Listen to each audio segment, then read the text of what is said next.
Welcome guys, welcome. I'm actually trying something new today. I'm trying to see if I can actually do a multi-stream across to both Twitch and to YouTube. So I'm still going to be, the best place to actually still watch this will be on Twitch, which is where the name requests actually are. So if you do want to actually have a named Dwarf, then that will be the case. I'm hoping that this will sort of work out okay. I do have both chats up, both the Twitch and the YouTube chat, but that's going to be a little bit difficult to monitor. So again, Twitch will take priority with the chat as I'm sort of trying to manage that, but I will try to keep an eye on the YouTube chat as well. So this is an experiment. I haven't done a multi-stream to different channels for years, actually, for years and years. So I'm trying something a bit different to see if that actually does work. I think my levels look to be okay. So yeah, welcome. We're now I had two other videos that I was supposed to actually upload to YouTube, so I was even considering, I shouldn't really do this until I've got those other videos up. But let's just sort of skip past all that and just go with it. Now, I did actually receive, literally just as I was opening this one up, I received an email. Look, it had come a day before, but I only check my emails about once a day at the moment. So but I checked it, and there was actually a message there from someone called Bradbury Man, who actually said that there's a much easier way to do an auto dump. And I just noticed that we actually have the ideal auto dump stuff sitting right over through here. So let's have a quick look at that just to get started and just sort of see if that one does work. Actually, what have I just done? Have I just screwed up? I have just screwed up. There we are, we're back again. I've got my keyboard shortcuts. I had OBS selected. So anyway, there's going to be, expect some issues. So Alex is saying, I see, it's from YouTube, I see Dwarf Fortress, I click. There we are. Welcome. Well, that's working. At least I've got the chat from YouTube. So that seems to be working on YouTube. And hopefully it's working on Twitch as well. Twitch I've got as my set as my default. Majors 50 saying, issues expected, got it. Yeah, well, in that case, that was user error. Which so often happens. I was trying to use the WASD keys. I used D, and I must have a different setting for D in my OBS. I have that a lot, actually. If I have OBS, if I click on OBS and then start clicking on things, things go haywire. Like I've got all these different keyboard shortcuts, which I do use, actually. Like there's some that override whatever's happening. So I've got to be really careful, for example, of my numpad. If I click anything on my numpad, and that used to be in Dwarf Fortress, that was one of the best ways to move around. Other games that used numpad, I'm trying to think of the other ones that were, there was a few that would really play havoc with my recordings. Hi, Monkastrap. Yeah, blame Sev. Is Sev in? I don't think Sev is in. Or do you mean blame the server? I'm not sure which way you mean with that one through there. Anyway, guys, one thing that was mentioned actually was in this particular email was that there's a much easier way to handle DFHack, DFHack auto dump, and that's just press Control H, which then brings up the auto dump GUI, the graphic user interface, and I can literally just then go and grab and drag all of the things that I want to have dumped. So if I go and do that, these are all now selected for dumping. I can do that one as well. And I can go all the way anywhere through my, my fortress, and then literally it's just a double click. And so if I just go into, for example, in here and just double click it, maybe there, that's it. They've all now been brought across. So that's a really nice, easy way to do it. And actually the benefit of this, I just noticed, is that these are not set up for, these aren't already, they're not already, forbidden. Whereas normally if you're using auto dump, they'll come through as forbidden. So that's a really, really good little tip. What I normally do is actually have to go through a convoluted system of checking different things in through here to get the cursor. Now, that means I don't need the cursor anymore, because that's the only thing I was using the cursor for. Actually, no, it wasn't actually, but there's still other ways. DFHack has really revolutionized the game. So, but it's a nice, easy one. That was a great little tip. So, thank you for that, Bradbury Man. So that was awesome. So, call out and a big thumbs up for that tip. There's other ones as well, which I was thinking of trying to do today in the bedroom layer. That's a hospital layer, but the bedroom layer is here. To see if I can, I was thinking, like when I woke up, I was thinking, I should actually give that a go of copying the actual layout and see how if we can actually just use the layout. And I forgot what that one is as well. But DFHack is such a good thing. But anyway, let's not get caught up with that one. We have a number of different issues in the fortress, so we'll start to go through those. Yeah, man of the match, there we are. Yes, I agree. Yeah, that was a very, very good tip. Now, I've just got the start of a throat thing, like a cold or something. I'm not sure what it is, but I sort of when I went to bed last night, I was feeling a bit ill. I feel okay now, but yeah, it's sort of just I may have. Oh, there we go. Bradbury Man is on YouTube, so thank you for that. Yeah, literally just opened up the emails just as I was about to start streaming. I thought I'd better just have a quick look before I get going, because it'll be another 3 hours before I actually get to look at the emails. Because I literally only look at them and then I don't see them again because I'm away all day basically, and then and quite often I don't come back to the computer until the next morning. So for me, it's very early in the morning. It's just gone 2 a.m. But this is about the time when I start to sort of at least I check my emails about now, and that was one that was there. So that was, and it was nicely laid out there as well. Thank you, Bradbury Man, for the information. It wasn't just you should just do this and this. It was actually screen grabs, the whole lot. I was going to show it actually, but then of course it would then dox Bradbury Man, which I don't want to do. So, but no, it was good. So thank you for that little tip. I do like getting those tips. And there was another tip in here about how to copy like full on setups like this, for example, for the bedrooms, but I forget what that is. So if we go to DFHack, what we'll see Control H is the GUI for auto dump. It might be sitemap. It might be Control G. Let's give that a go. Let's just see how we go with that one. Control G. Creatures. Oh, hang on. This is actually showing us. Oh, okay, so this is actually just a sitemap of to zoom to the selected target. All right. Well, Klingzog we have to zoom to. We've got some interesting issues coming up. And here's orangutans ready to get timed out. Do I get timed out? No, you don't today. A glass fort without a glass maker. There we are. It's horrendous, isn't it? If you're watching on YouTube, you won't have seen the last episode, but essentially Orangutan's library got killed at the very, very end of the stream, and Klingzog is rushing to try to help out and sort of cause to get retribution. Was originally trying to sort of get there to sort of stop anything that was happening. So we'll see where we are there. Yeah, anyway, so we've got locations. Oh, this is just showing us, what's there. This is actually pretty cool, actually. This is actually quite nice. That's not what I thought it was. But anyway, that's that one. What else have we got? Spot clean. That's the name. That's the main DFHack launcher, which is the one I'm used to. Design, Control D. Let's try that one. Control D.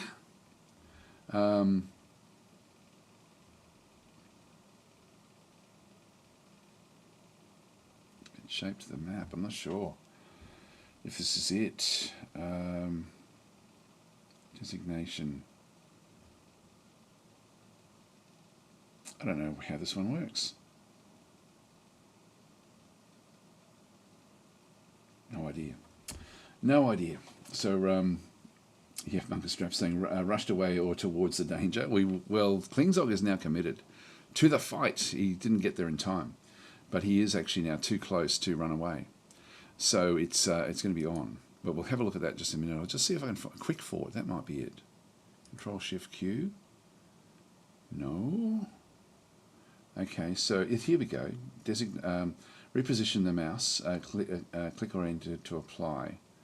So yeah, so I think I did actually set up something here with my own stuff. Blueprint. I can't remember. I'll do this later in this session. We won't do it now because we don't really have that many dwarves in the fortress. We've only got 22 of them, so we've sort of probably got enough in through here. I don't think any of the dwarves are without a bedroom. I mean, some of them are married. So what have we got? We've got there's 10, there's 20. So yeah, we've got kids as well. So they'll be sort of sleeping in their parents' room. So 22. We've got enough beds there for everyone. Right, well, let's, and we've got, this is for when we do eventually get nobles, so I've sort of just set up areas back into here. But let's go across to the hostiles and just sort of see who we've got. We've captured 3 different forgotten beasts now. So we've got this one through here. This is Arak Nokrashinlol Idash, the forgotten beast, in through there, which is actually, I think this one is now, if you look at the health and look at the description,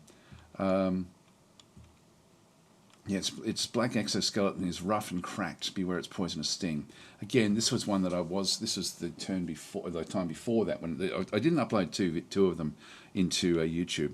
If this restream actually works well, I'm going to continue doing it this way. But in this case, so if you are seeing something and you think, oh, where's that chat coming from? It's most likely going to be Twitch. So if you're watching on YouTube, it's most likely Twitch. Twitch is going to be the preferred chat, simply because I've got so many more tools that I can do with Twitch, like the redemptions, or the DasTactic is what we sort of call them, for naming characters and things like that. So anyway, it does actually have tiny dents and things like this. This is actually these cracks and things are from the turkey that you'll notice there that there's a spattering of turkey blood underneath this particular creature. He's been here for a long time now, but he actually did. He got his exoskeleton got cracked when he attacked the turkey. So the turkey did a good job there. Other hostiles we have another forgotten beast in through here. This is Agua Dungduja Nomar. This one here is actually was quite fast, quite aggressive, and he's sort of caught in the middle of. And again, we've got turkey. We've been drawing them into areas that we want to capture them by using turkeys. So turkeys are expendable in this particular fortress. And then there's our first one. So Vakun Lulkur, the Forgotten Beast, and with him, we were using this turkey, but we managed to shut the door before the turkey got killed. So that turkey is actually A-OK. Sort of, he's chained into this particular spike in the ground, a copper chain.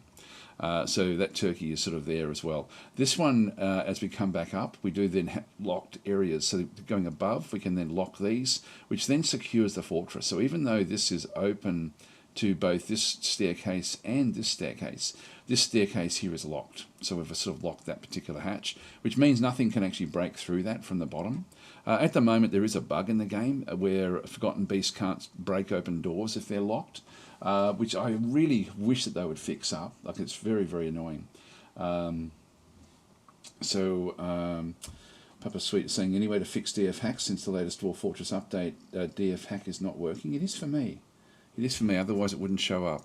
In fact, when I loaded it in yesterday to sort of get it ready, they were both sitting there at the top of the list together. So they should have been there. Dom UK saying, need to ensure the DFHack version is the same as the Dwarf Fortress version. So if you have DF Beta, yes, that's true. You need to, if you've got Dwarf Fortress Beta, good point, Dom UK, you will need the DFHack Beta as well, and vice versa. So yes, they've got to be concurrent. There's 2 versions of both. There's a beta version of Dwarf Fortress, and there's a beta version also of DFHack, and they do have to align because they are quite different. Hi Klingzog, here we go. So Klingzog is about to get killed, I think. I feel like I missed a Friday. I don't remember the turkeys at all. Yeah, maybe a few weeks ago, because we've been using the turkeys just to sort of put them on these chains, basically, just to get the Forgotten Beast where we want them. Anyway, let's continue on through what we have. So in through here, we've got miasma now, sort of going all through this other side. This is a cave swallow man mutilated corpse that we're sort of seeing through here. And so this actual hostile is essentially a zombie that is flying around and is close to where Klingzog is, I think. So this is actually a corpse that's come back to life. We're in what's called an animating biome, and essentially things come back as zombies. Now, if something dies and comes back as a zombie, they're 3 times stronger than their living counterpart. And so you can imagine, like, fighting a horse would be difficult. In normal things, a horse coming back as the undead is 3 times the strength of a normal horse, and they're relentless because they don't actually have any real willpower. They just attack. So they can be quite dangerous. But what happens if it's like a humanoid? They then drop all their equipment as well. So they drop all of their armor, their weaponry. So they tend not to use weaponry. This is the ones that come back to life on our particular map. So if they die and come back to life, they'll be sort of in their undergarments, essentially, as they sort of go around. But the one thing you will notice, if a necromancer brings in an army or brings in a group of zombies, those zombies will be geared up and kitted up, ready for attack. So they will be wearing armor. They'll be 3 times as strong, and they will sort of be working that way. Get some water, Daz. I do actually have water. Actually, I do need more, but I will be needing to drink a lot today. My throat is on the way out, I think. So we'll give that one a go. Anyway, zombie up that way. We do want to clear this out. It's funny because usually I didn't think miasma actually spread in the, like this is actually the bottom ground in here, where there's lots and lots of, like there's blow darts, there's mangled skeletons and mangled corpses and stuff like this. This is actually where the living cave swallow people ended up having to fight the zombie cave swallow people. I forget how it started. It was something that that got killed off, but it's just renal. There was a human called Renal Bluettugs, which was a lord from one of the human settlements, had come down to hunt monsters, and then had hunted out the various cave swallow men. These were an invasion that was sitting on the edge of the map. They weren't coming into the actual fortress, but these were just waiting. And so he went up and killed one of them, and then they started to come back as zombies, and they were fighting each other. And he, of course, got killed as well, I think. I think he got killed. Or did he get back? We might have a look at that and see if he actually got back. I've got a funny feeling he may have escaped, because the normal cave swallow men are quite easy. We've got another hostile, which is, we've got these kangaroos. These are kangaroo buck corpses. These are, again, going to be very, very difficult for us. There's a number of those. They're at the northern end of the map. So we've got 3 of those. Now we do actually have also things like this, which is another cave swallow man mutilated corpse. This is where I think, what have we got there? There's Orangutan's library, who was killed. And there is Klingzog. So Klingzog is now too close to stop, I think. We'll have a look and see what actually is going to happen through here. So this is actually in the far reaches of the fortress. This is actually just to the south of this. Well, there's another miasma area where other things were killed. So these are sort of rotting away. And then we have the other one at the top there, where we've got this zombie as well. So they're the various zombies that are sort of around the place with the miasma as well. And then here comes Klingzog well, not to the rescue, because it's now too late. So unfortunately, orangutans. Now, this is one of these things where it's a fair distance away. Klingzog is set up as a hammer dwarf. If I turn Klingzog back away from being a hammer dwarf, he will then try to go home. But we might just watch this in a bit of detail, because I'm thinking this one is pretty much unscathed. You can see this is Kenneth Thortith is its name. It gets a name if it kills somebody in the fortress. And so this one killed, of course, Orangutan's library. Yeah, so anyway, we'll sort of see how we go with that one through there. So yeah, Shards is saying all that drink available and 5 dwarves are fuming. Something is terribly wrong that is going. Yes, well, they get triggered by different things. We can have a bit of a look at that as well. I mean, the thing I like about doing these sort of longish sessions is we don't have to rush. We can sort of just do whatever we feel like. Yeah, we're back to there again. So really, it's going to be Klingzog. Now this is one thing that starts. Let's just go back up to the top of the fortress. This is what we've got at the top. So we're building this out of glass because we're actually on a desert, believe it or not. We're actually in late winter, so we've got snow on the ground, but this is a sandy desert. Like, it's not completely sand. It's been a difficult location. We do now have up through here. It looks like all the zombies have left from up in here. We've got all this loot from where one of the merchants arrived. But is it too close to these guys? Where are they? They're just right there. So they're up, yeah, they're way too close. So I can't go and pick up the loot yet. So I've forbidden this loot, just so we don't have to deal with it. Anyway, the fortress. We're going to ultimately build this out of glass, and our glass blower was actually Orangutan's library, who got killed. And so unfortunately, we don't actually have that one. Is that one ready to go? No. So I'm putting cage traps all the way around here. This has been really, really helpful for picking up the zombies. So we are sort of just grabbing zombies. When I eventually get this area built, I will then sort of chop and change things around a little bit. and make this into a secure location. So we'll just spend a bit of time sort of getting that one ready once we actually do get it done. I'm sort of leaving it open because I've got so many traps in here. And we've been building these up over time. And so what I've done is I've actually forbidden, when these are built, they've got a mechanism and a cage.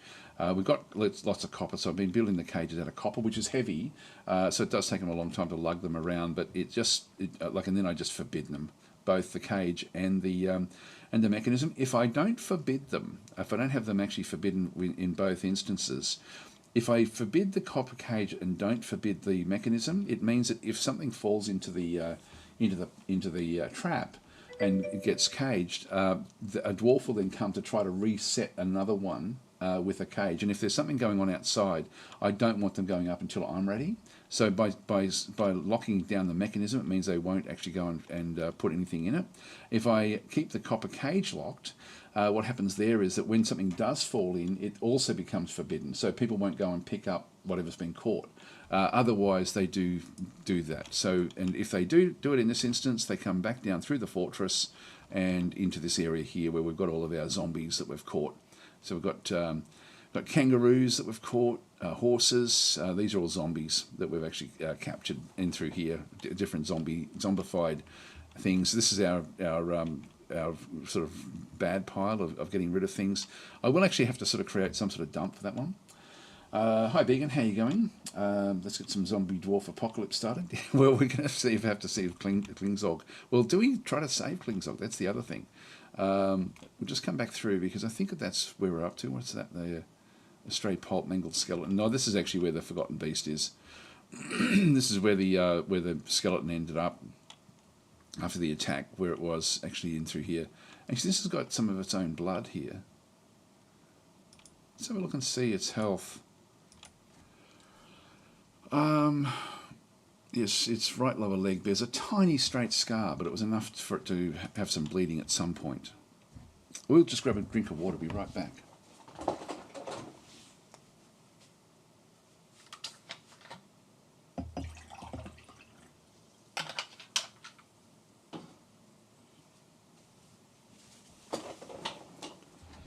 All right.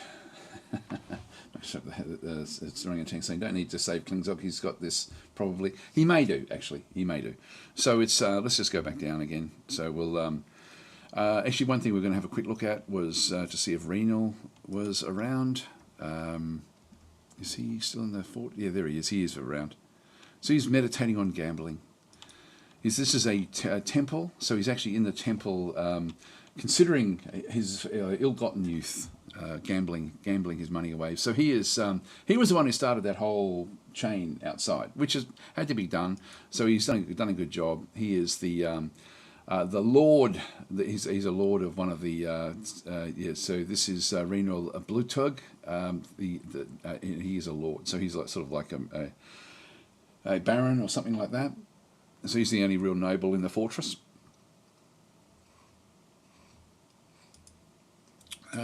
Anyway, let's continue on down. We'll just watch Klingzog, I think. Now, if we go to the, you can see there that the actual helmed beans, which is my group. I've only got 4 left in the group, so there's just 4 of them. I think orangutans was in there, was in the part of the group, and orangutans got killed. I think is sort of how that one did work. I missed the start of the fight, and orangutans wasn't set up as an actual soldier, but we do need to kill these things. So I'm going to maybe what I might do. Well, actually, what I can do is because the others are all heading there. So we've got Adrian, Klingzog, Began, and Serian are the guys in the actual squad. If I go and just click them so that they're selected, I could give them an order to just go to a location, which still keeps them fighting fit and just ready to go. Let's go through each one of them and just sort of see where they actually are. So if we go to, we can sort of see what they look like. There's, I always get Sev and these guys confused because it looks like they've got metal helmets, but they don't. They've just got skull caps. So Klingzog we've seen. Serian is heading up that way. So Serian is not too far. Oh yes, no, we're there. Hang on, that doesn't look right. So we're here, showing us back over this way. And then we've got Adrian there as well. So these guys are coming through. So Serian was one of the newer ones. Klingzog was one of the originals. So Klingzog is actually reasonably well equipped. He's got like a metal, like iron, rather than just copper. Serian's just wearing copper at this stage. Where the hell are they? Oh, there it is over there. They're miles away. The fight is over here somewhere. So they're trying to make their way across to Klingzog to help him. We may try to sort of save them and see how this one actually does work. So we've got the two of them there. Where's Began? Where is Began? Here we go. Still collecting stuff inside the fortress. So just get that to reset. So in this case, where are we in this one? So we're deep underground, and has to come out through here. So Began's not going to make it. Like, he has to walk through here. We do still have openings we have to then go and fix up. We're building sort of like other openings up this way. But yeah, they've got a long way to go around. And so the others have to go around this long way here. So they've actually made it to here. They're trying to get around the lava. So there's like a lava pit. And so they'll then be moving around up through this way, around the top, and then across to eventually make their way down towards where Klingzog actually is. So Klingzog is a long way away from the others. So there's been a lot of activity over here, and then Klingzog is here. So the group has been told to kill the Cave Swallow Man, this one here. So this is their target. But I can tell them to go back to a station order and then go and get it. I don't know, guys. What do you reckon? So being saying, when I'm not slaying, I'm working. There we are. Well, you're not going to make this fight. This is this is Meadow Spell. This is the name of the Kenneth Thortish is the dwarfish name, means Meadow Spell. Anyway, Meadow Spell is if we have a look at the health. Ability to grasp has been lost, motor nerve damage and sensory nerve damage. So a little bit damaged. If we have a look now, lower body is cut open, upper body is dented, right leg is... Just see if there's anything actually missing. Head is cut open, head is dented, the neck is torn open. Lower left arm is fractured, lower arm is dented. His left lower leg is fractured. His left lower leg is dented, his right wing is dented. So that means scarred, basically. The only thing that's going to stop him at this stage is the fracture. He does have... so with the fight with orangutans, what I might do... is anyone in chat saying, yeah, just send him in alone? I don't know whether I should send him in alone or not. You'd be saying, if you capture a living thing in a cage trap, do you have to feed it? Or no. Yes and no, actually. Yes and no. If you have if you capture something in a cage, like as in a goblin or something like that, as part of something that you've captured, you don't have to feed them. If you've got like if you've got an animal that you bought in a cage, like let's just say that they came and traded with you, and you had a cow in a cage or something along those lines, yes, you do then need to free it and let it go. You can't feed it inside the cage, really. So in that sense, you do need to then allocate where it's going to go, but you don't have to do it for anything else. And the fact that these are all zombies, we just don't have to do it anyway, the ones that we've actually got. He's incredibly muscular. His left hand is gone. His right hand, there we go. That's what I was looking for. Left hand is gone. Right hand is gone. So he's going to be pecking away. But the pecking away, it was enough to kill off orangutans. So now we have a decision we have to make. We're sort of close enough. What I might do is tell them to go back to station. Now, if it's close enough, Klingzog won't listen to the station order. So let's go to the station here and tell them to go and set up over here, and then we'll go in. So we'll just go and tell them, and what they'll do is when you give them a station order like this, they will go anywhere within 3, so plus or minus 3 all the way around. And also when you're trying to figure out like rooms as to how things sort of should work for for stopping invasions and so on and so forth, and you need a military to go to a particular area, be aware of that. Like you've got essentially a 7x7 area that they will actually stand in, and if you've got another room next to it and you sort of put the station order there and there's a wall there, there is a chance they'll go to the other side of the wall, which means they won't be able to do it. So, Orangutan saying there's a huge groundswell of popular opinion for sending him in alone. I don't know about that. Maybe from you. Yeah, lock the doors behind him. I think we'll send him. Yeah, actually, orangutans is okay. Be off saying strip him naked and then send him in alone. Now, if you're not sort of familiar with what's going on there, if Klingzog gets killed, he gets banned for half an hour, basically. I can only do that on Twitch, so I can't really do that on YouTube. So if you are wanting named dwarves, Twitch is where you'll need to sort of be to do the DasDemption things in through there. I think, oh God, it's a 50-50 for me. It's a 50-50. Yep, so be off saying grassroots forlorn hope movement. I'll go in naked and alone, but if I survive, I'll be king forever. You're too far away. I think let's just see what actually happens here. I'm just going to press. Now see how he's moving in. He's not following orders anymore. So look, I might as well tell him to go and kill the zombie, because that's now what's going on. So I'll just go and confirm that as the target. So he's already too close now to turn back. So he is, like if he was over here somewhere and I gave the order, he would then turn back. But in this case, he's not going to do it. So I'm just going to go through by pressing the full stop key. Here they come. They're lining each other up. Come on, Klingzog. I've got an alert coming in. What is this alert? Oh, yes, he's been found dead. So Klingzog has now come through and found that Orangutan's library has been killed.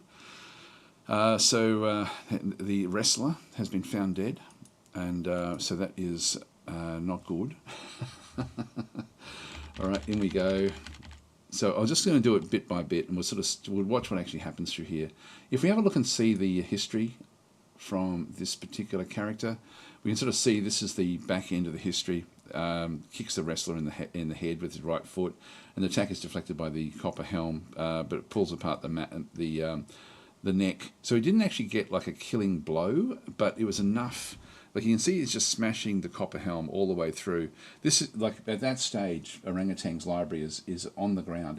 Orangutan's library was one of our fighters, but he was a newish fighter. Might have been a she actually in this one. Anyway, so now they will. Yeah, what it is a she. So Orangutan's library, and I forget what the arrangement was, but I think that. In this one, the orangutans was married to Began, I think, which is probably why, like, Began will be unhappy about what's going on, of course. So, and with Klingzog, we can then have a look to see Klingzog is stressed. Yeah, no, this is the lover of Began. There we are.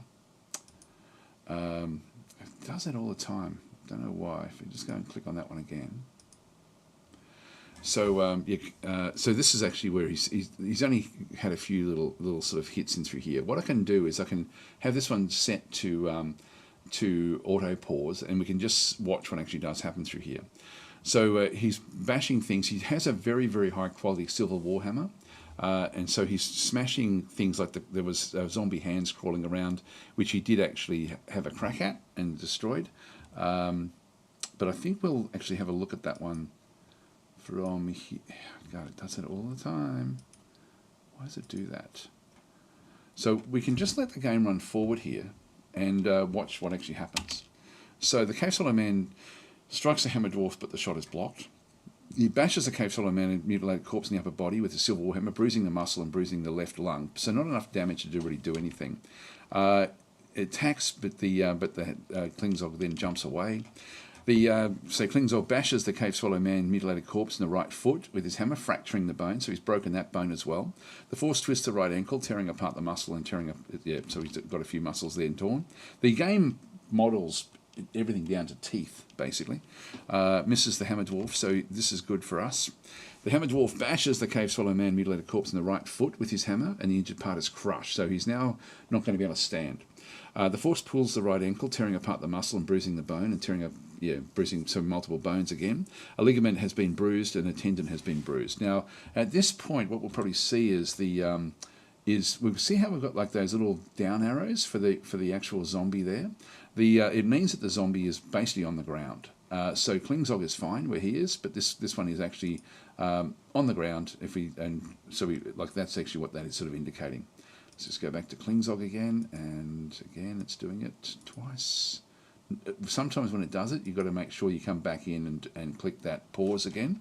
So bites the Hammer Dwarf in the left lower leg, but the attack is deflected by the steel greaves. I'm pretty sure that what actually happened, from what I can remember with orangutans wasn't wearing gloves, and that was the one weakness. So this particular zombie actually managed to bite the hands essentially off orangutans, and then there was no way for orangutans to fight back. I think that from memory that was what actually happened there. So orangutans wasn't fully decked out, but Klingzog is. So Klingzog is when we get bitten, it's going to be very hard for the zombie to actually be able to get through all of the armor. So if we have a bit of a look at that, we'll just go back out again and have a look at Klingzog. If we have a look at the items that Klingzog has got, so copper high boots, they're not as good as iron. Gauntlets, this is the one thing that orangutans didn't have. A steel mail shirt on his upper body. He's then got like a backpack, and he's carrying dwarven beer and horse meat and turkey meat in with him. He's got a silver warhammer, he's got a steel shield, he's got a helm, and steel greaves, which is sort of like his lower body. So his upper body is the steel mail shirt, the lower body is the steel greaves, which is what it just got, the thing is now on the ground, sort of biting away at Klingzog. And so we shouldn't see damage done to his head, because this thing is actually down low. So... Vegan saying, I think he said Klingzog is my lover, so that throws a weird spin on things. It does indeed. It does indeed. So we've got the silver warhammer in through there, and we've got now this will be his coatings of, this will be tears, because he is stressed. So he's actually he's there blubbering away, but he is blubbering away and he's going to be fighting. He's well protected. So that's where we are. We'll just go back again and do that yet again. Make sure that's there. Okay, the Hammer Dwarf bashes the cave swallow mutilated corpse in the right upper leg with his hammer, fracturing the bone.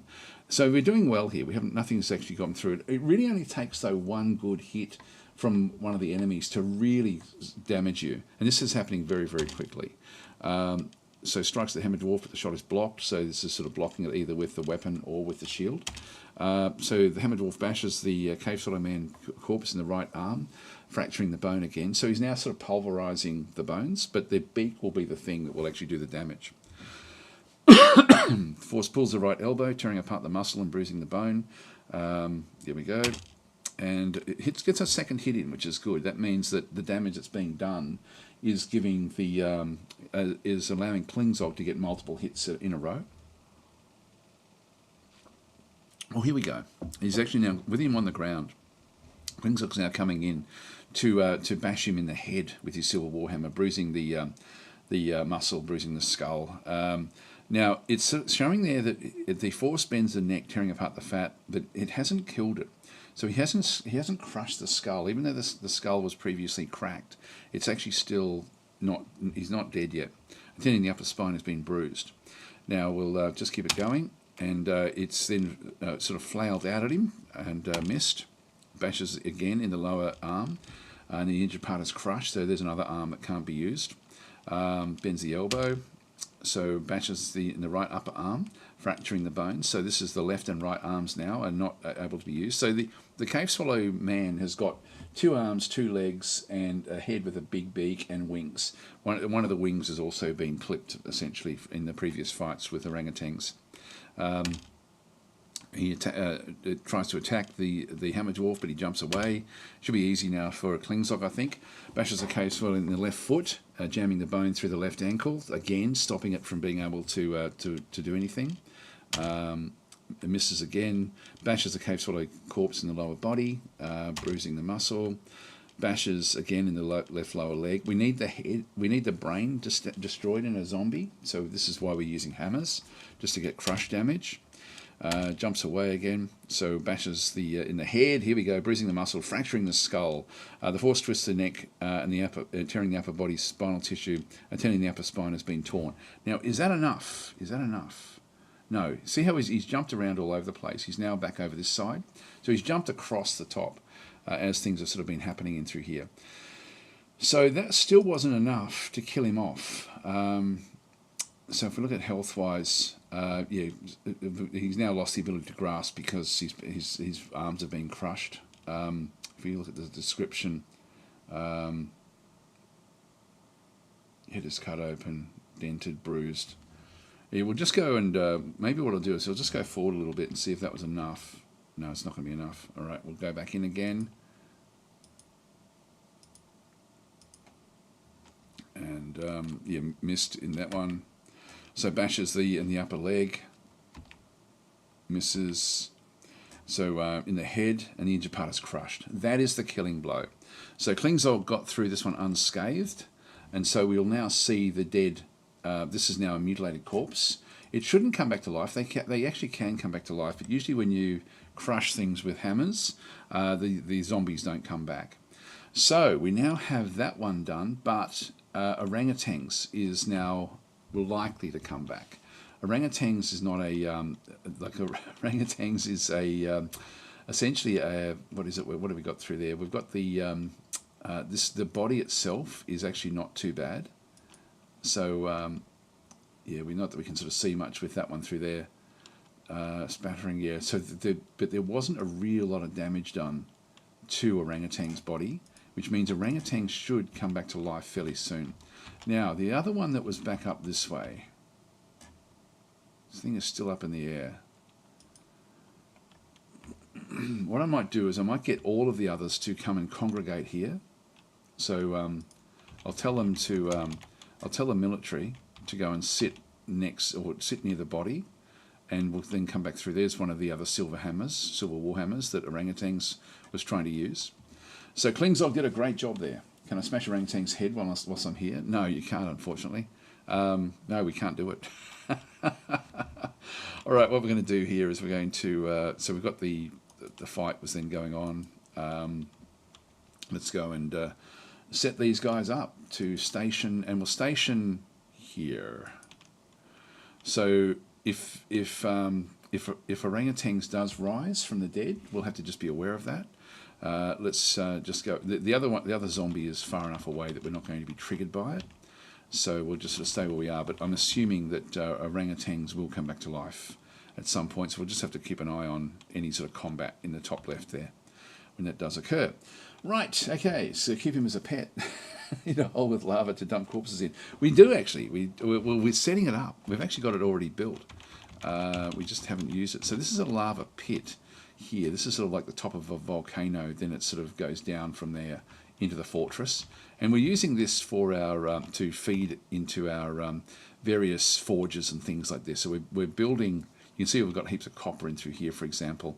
We've got lots and lots of copper. We don't have anywhere near enough of the what am I trying to say? Of the iron. So iron is actually something we're a little bit sort of remiss with. This is actually where we're trying to make the glass. So we do actually have Tiny Mutant Squid, the expedition leader, has come down to take over from orangutans to build the glass and through this other side. So there's a few green glass blocks there. Might go and start to build the outside area. Like there's a few there now. So we'll just go back up the top and start to build these. So if we go across to our build order, go to constructions, walls, and I will just keep going after placement. Looks like we've got enough to do this wall here. Green glass blocks, you've got 7. 1, 2, yeah, just exactly enough. So we've got enough there to set up that wall there. So we just need to get more of these glass done. So orangutans, is it worth having 2 glass kilns? One for sand collecting job and one for glass making. We've got heaps of sand. Might speed up the glass industry. It may be an idea, actually. It may be an idea. Do you have any unnamed dwarves in the fort? No, unfortunately. And I do actually have I do actually have. You're in the list. You're 3rd in the list. But we haven't had any dwarves come. So Red Shirt, Munkerstrap, and Dwarf are the coming names that we have to allocate before any of the new ones will actually happen there. So you're actually already on the list. So that one's in through there. Again, I'm sorry guys if I'm missing comments. If you do an @DasTactic on either YouTube or on Twitch, Twitch is much easier for me to keep track of. So if there are questions on YouTube, I may miss them, and I do apologise for that. Palatine is saying, have you ever played Caves of Cud? Is it good? It is. It's supposed to be very good. I actually don't like it because it's got like a preset overmap to a large degree, so it's not as random as I would like. So Cause Lord is a redeemed one. So so all the redemptions can only really happen through Twitch if you are watching this. It is live though now on YouTube, so we're streaming live. I was interested to see if I'd be able to actually do it to both, and it's actually working pretty well, I think. So I have to resort to naming turkeys instead. Yeah, well, we haven't received any for a good 2 years now. Tails Fox has subscribed. Thank you very, very, very much for that one, Tails Sly Fox. Very much appreciated. All right, so anyway, we'll get that one built. So we'll start to sort of construct these. Eventually, this will then become a closed area that we'll then use for the protection of the fortress. This will ultimately then be the main entrance that we then use. Actually, I don't know if we've got that one. Yeah, we do actually have mechanisms, so that one is connected to a lever. Right, well, that sort of now gets rid of that one. What I might do is I might follow the others in. So if we just go back across to the hostiles again, and we'll just go across and look for the others. We'll just follow them across as they make their way around. Where are they? And when there's a couple of them there, we'll send them both in. Where are they? They've come out here. They've gone up through here. There they are. There's Syrian, and we're not seeing the leader. Adrian is already ahead. I might even just wait for Adrian, because Adrian is going to be able to move faster. Where is Adrian gone?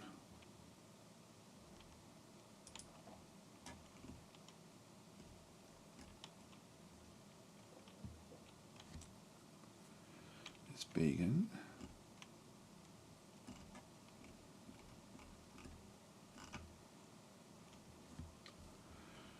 Where did Adrian get to? Oh, there he is. He's going back to fill his water skin. He's not going to be part of this one. Okay, in that case, we'll just wait for Syrian. So we will actually just follow. So he's gone the other way. He's gone back in to fill up his when they give him station orders, they will actually rotate in and out to get their food and do things like that, because you can leave them on station for a long time. So he's moving across. Let's just follow him. But he's slow moving. He's not used to the armour. Oops, there goes somebody else racing off.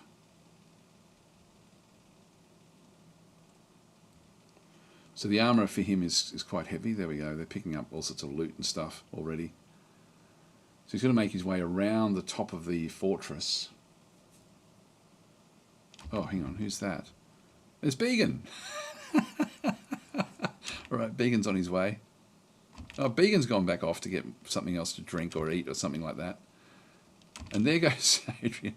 Like, what I'll do is I'll switch across to Adrian, and because he can move, he's used to using his armor, so he will get there fast. Adrian is the commander. Here he is. Here he is. Right. So they are here now. There's Klingzok. Right. Okay. With both of the guys here, we're going to now set the station near where that other zombie is. At this stage, Orangutangs hasn't come back yet. If Orangutangs' head is crushed, and I don't think it is, then Orangutans will ultimately end up being the won't come back as a zombie. Someone will come and pick up the body as well and try to bury it, and so that could be interesting as well if it comes back to life later on. With these two here, the only other threat now down below here is that other zombie. So let's go to the station order, and we'll now tell them to station where they can do some damage in here. So we actually have this one is flying above. It's still down, which means it's badly injured. So if we just move across to here and make that the station order, and we'll just watch as these guys come in. Here they come.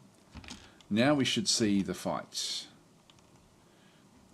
Just get rid of these.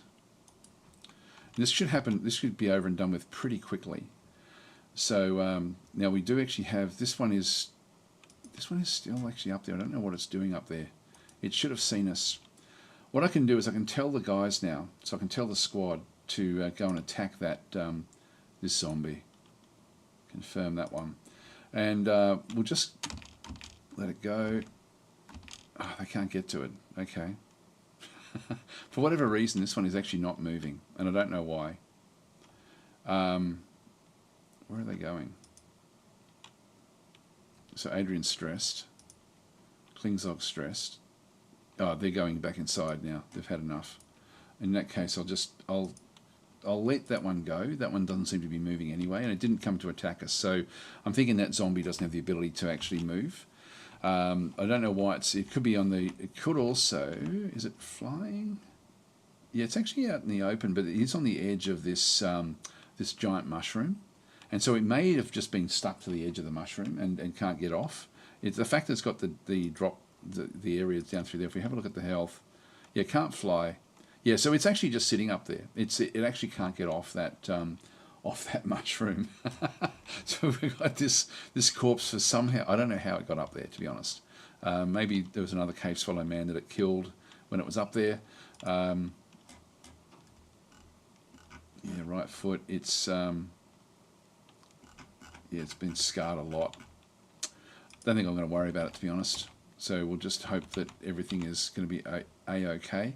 We have forbidden all of the stuff that was actually up there. I will unforbid the things that are here. So let's just go back across. Where is it?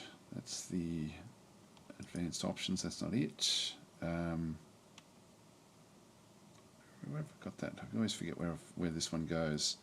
It's burrows, zones, stockpile, structures. Oh, this one here. There it is.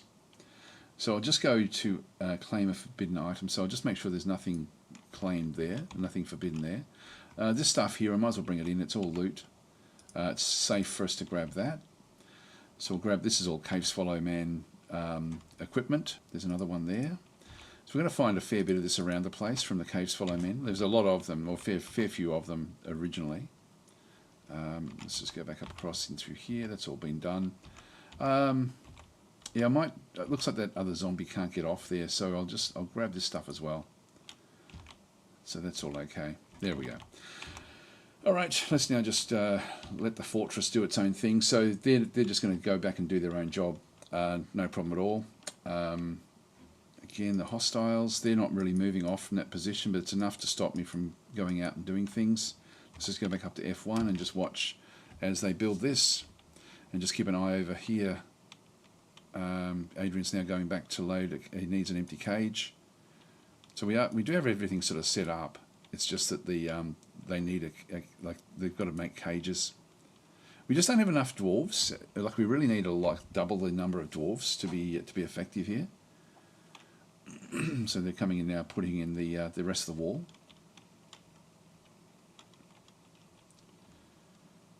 And I'll throw a you know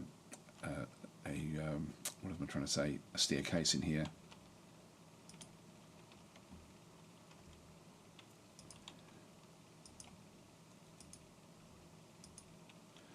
And we'll just make them out of limestone. That way we can sort of then work out the top area. And I'll put a door in here as well.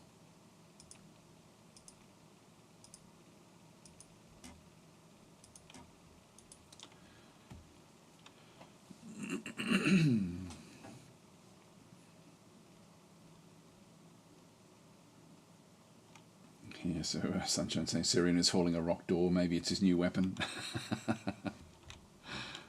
It's funny because the miners and the woodcutters will use their weapons to fight, but like others don't really they don't really hit anything with what they've got, with what they're carrying. Guess it could be equipped. All right, we'll get that one done. If we go to stocks and just do glass, Actually, well, there's a lot in the actual fortress itself. These are not new. Yeah, there's 66. I think it shows us ones that aren't being used, unfortunately. If I go to it, it's out here already. So we don't have any that are ready to go.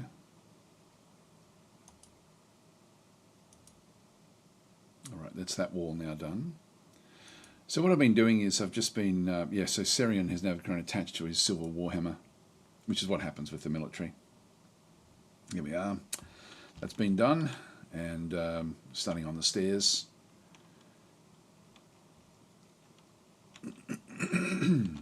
Okay, so we now actually have the roof.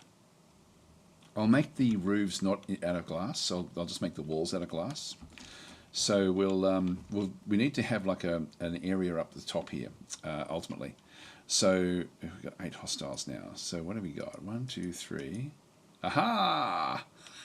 Orangutans is back. So orangutans did rise from the dead, which is now means we do have to go off and kill orangutans yet again. But see, orangutans is now. I'm going to actually just tell the guys to go and kill it. Orangutans is healthy essentially, but if we look at the health, can't stand, can't grasp. So it should be easy-ish for us to kill, even though it's going to be heaps and heaps. Her lower front teeth are gone. Is the only thing that really sort of got smashed. This is where fighting these cave swallow creatures, they didn't do enough actual damage. They did a little bit. You can see the lower left arm is mangled beyond recognition. Her left hand is mangled. This is because she wasn't wearing gauntlets. So I'm pretty sure she wasn't. Let's have a look and see. If we have a look to see what's actually on the ground here. See how she's got the helm, the mail shirt, the chain leggings, the bronze buckler. So no shoes and no gauntlets. That's what you get. That's what you get for not being properly equipped. So little things make a big difference in this game. So I think what we'll do is we will now have to tell them to go and kill off, because there'll be other dwarves now coming out to try to do things here. If we'll confirm this target, let's just go and wait. So they've now formed the military.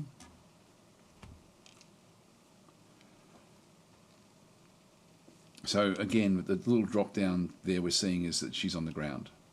She's crawling around in the blood and the mud. But no gauntlets or... Oh, here we go, there's miasma now popping out. Not sure where that miasma is starting from. Oh, hang on, there's a right hand there which is going to go rotten. These things are rotting away.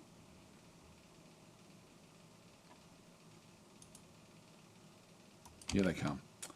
Okay, so who have we got? We've got Klingzog again. So he's got miasma around him, unfortunately, so that hand is rotting away.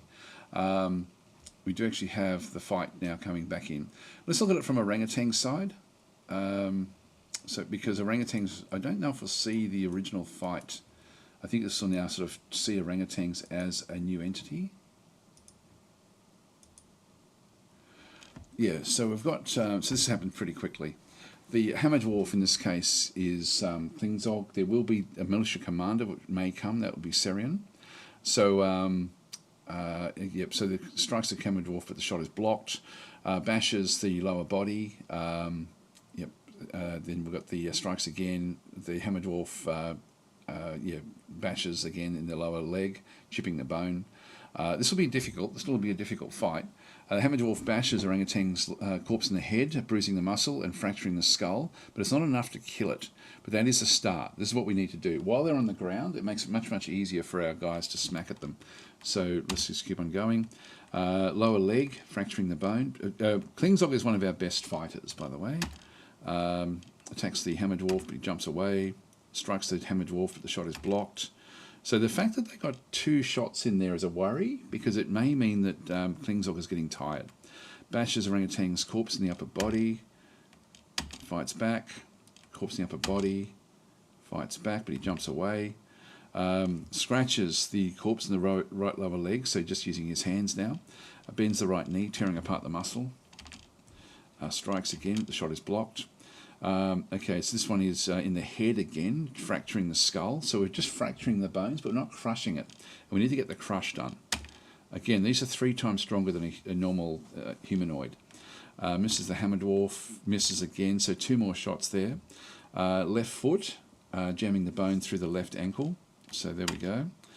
Misses, and then we've got bashes orangutan's library in the corpse, in the head, bruising in the upper body. Here we go, getting multiple shots now. So in the right foot, fracturing the bone, jumps away. In the head, and the injured part is crushed. There we go. So that was good again. So Klingzog's gotten now a few zombie kills, which is great. So, Sarian saying, darn thick-skulled dwarves. Yes, indeed. So that has now put the zombie to rest. So we now actually have the zombie is down. There's Klingzog back over through here. And the routine will just be they'll go back to just being ready. So he will now go back home, and that will not be a problem. Orangutan's mutilated corpse will then sort of be ready to be picked up and put into rest. So if we just go back into the actual fortress itself, that's our. I'll just go through the keyboards that we have. Where is it? Where is it? Yeah, back over here. So we do actually have a number of, I'll just get rid of that one now. So one of these coffins will be claimed. So we've got this one is Cicely, human axeman. She died to a forgotten beast. Testicoles was killed by camels outside, zombie camels. Click, the farmer, I think was killed by camels as well from memory. Dishab, this was one of the merchants that had come. So anyway, they should be putting her back into here. What they will do is, because of DFHack, they're automatically going to create a slab for her, so that should then just be automatically listed. And if we have a bit of a look to see if anyone is actually doing that, they've got a carpenter's workshop there, making limestone blocks there, nothing else there. If we go to slabs, testicles, monka strap, and we're not seeing anything else there yet. So they haven't actually made one yet for her, but it'll come. Pots, yeah, it needs empty cage. All right, well, let's go down to the bottom of the fortress where we've got these different areas in through here. So we've got our magma glass furnace. Now we do actually have another area through here, like down below is where I've got all the magma. So I can actually go and set up another one of them at this location through here to pick up the magma there. So I might as well do that. I might as well start to dig this one out. Where is it?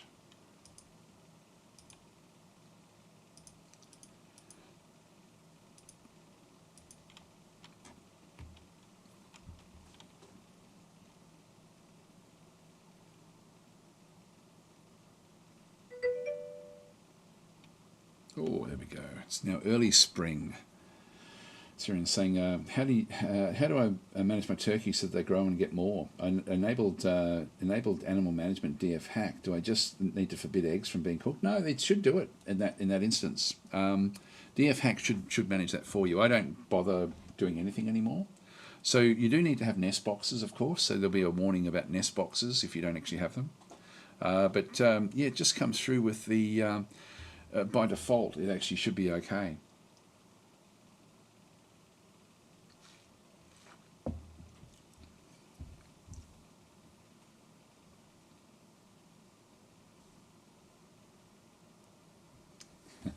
Uncle Shrimp is very peaceful until Began goes on one of and comes drawing on the coffins. Yes, yeah. Give it more time. Then it should just work in DFHack. Now we need to cut down. You can see there that the channel runs through there, like the one underneath. So we need to have that as our as where we dig down. So we just need to channel.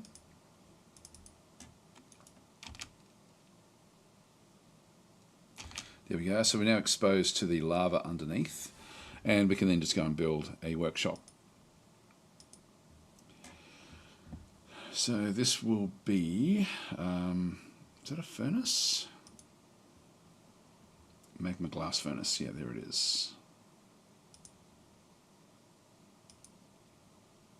And we've just got chert there.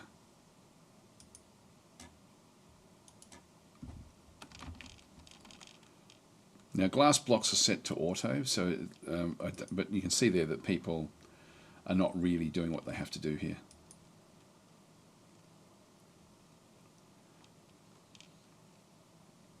Actually, what I will do is just go and create another stockpile.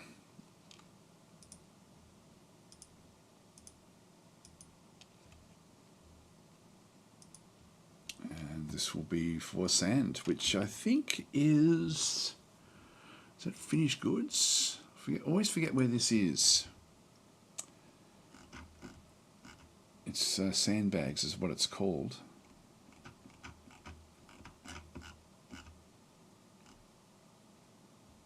It's not that one.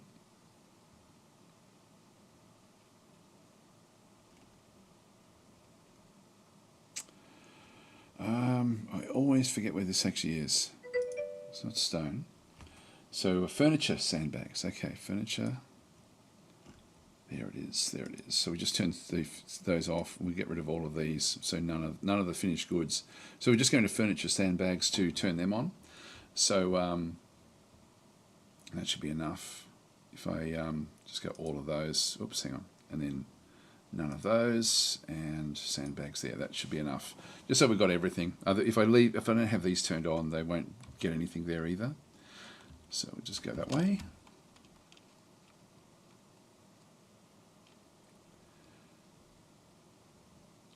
Yep, spring has arrived.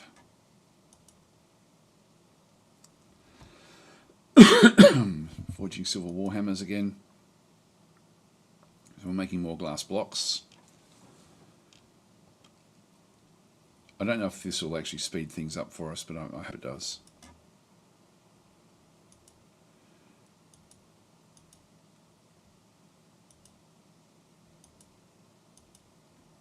Right, let's go back up the top.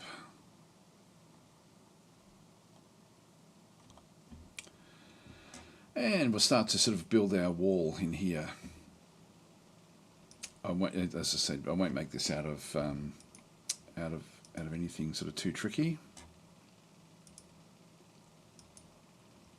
Just limestone blocks will do.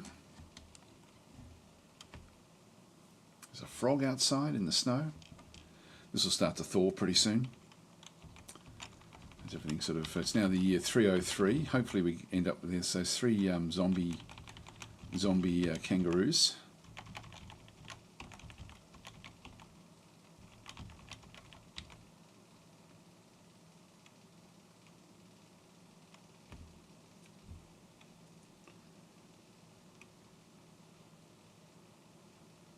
Oh, doesn't like being outside. This is Klingzog. Dizzy and nauseous now. So, yeah, does not like being up here. Get back inside. If we can keep them outside doing things, they will get used to it.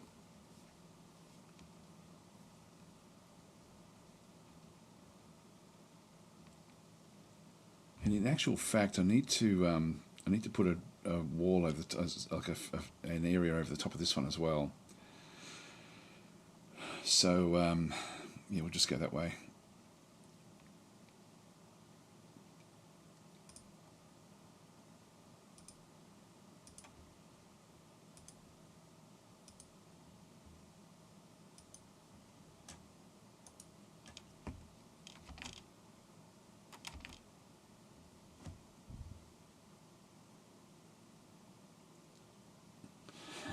Thank God, fighting a zombie wife while in a cloud of miasma is even more gruesome than the epic fort of paint daubs.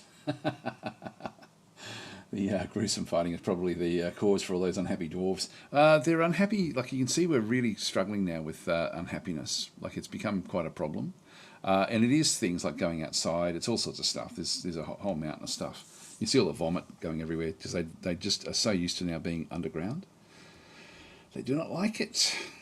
But they're going to have to.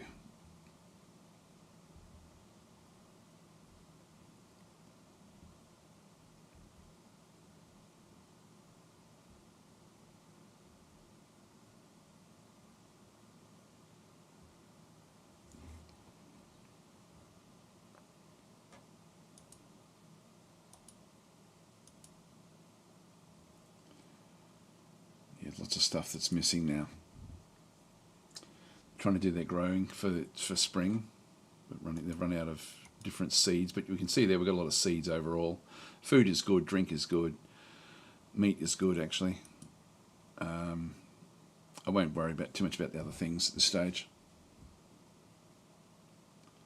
Smelt malachite, that's okay. What we could do is actually go and make lots and lots of copper coins and get that one ready for trading. That could be something that just so we end up having. No creature for milking, that's interesting. It should have been one there, but on auto. If we just go to F6, we're not seeing the ground is look, we've got a lot of animals here. Yeah, they're going off to milk different animals. Now we can set up a an area here where we end up butchering these to just get meat as well as, and I might do that a little bit. Let's have a look. We've got lots and lots of animals in here, like heaps of them. We've got calves, don't really want to use them. Stray horse. That one is looks like oh, there we go, that's the actual horse there.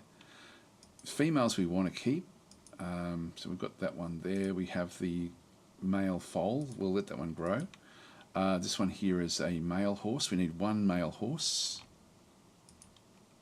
That's another female. Another male foal. Got the stray water buffalo. I don't think I've got any other water buffaloes, so maybe we'll ditch that one. Kill that one off. So yeah, let's just go and butcher it. And I don't want to have too many at any one time. This is a male stray yak. Must have a male and a female of these. There's a yak bull as well. There's two of them there. Where's the other one? Oh, the other one's being milked. So let's go and kill off one of these. This one's 3 years old. This one's 2 years old.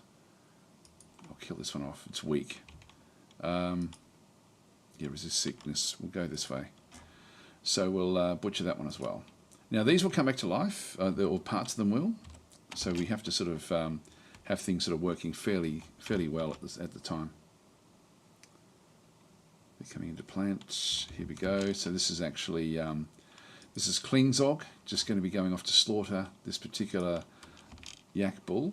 So we'll just follow him up through the fortress.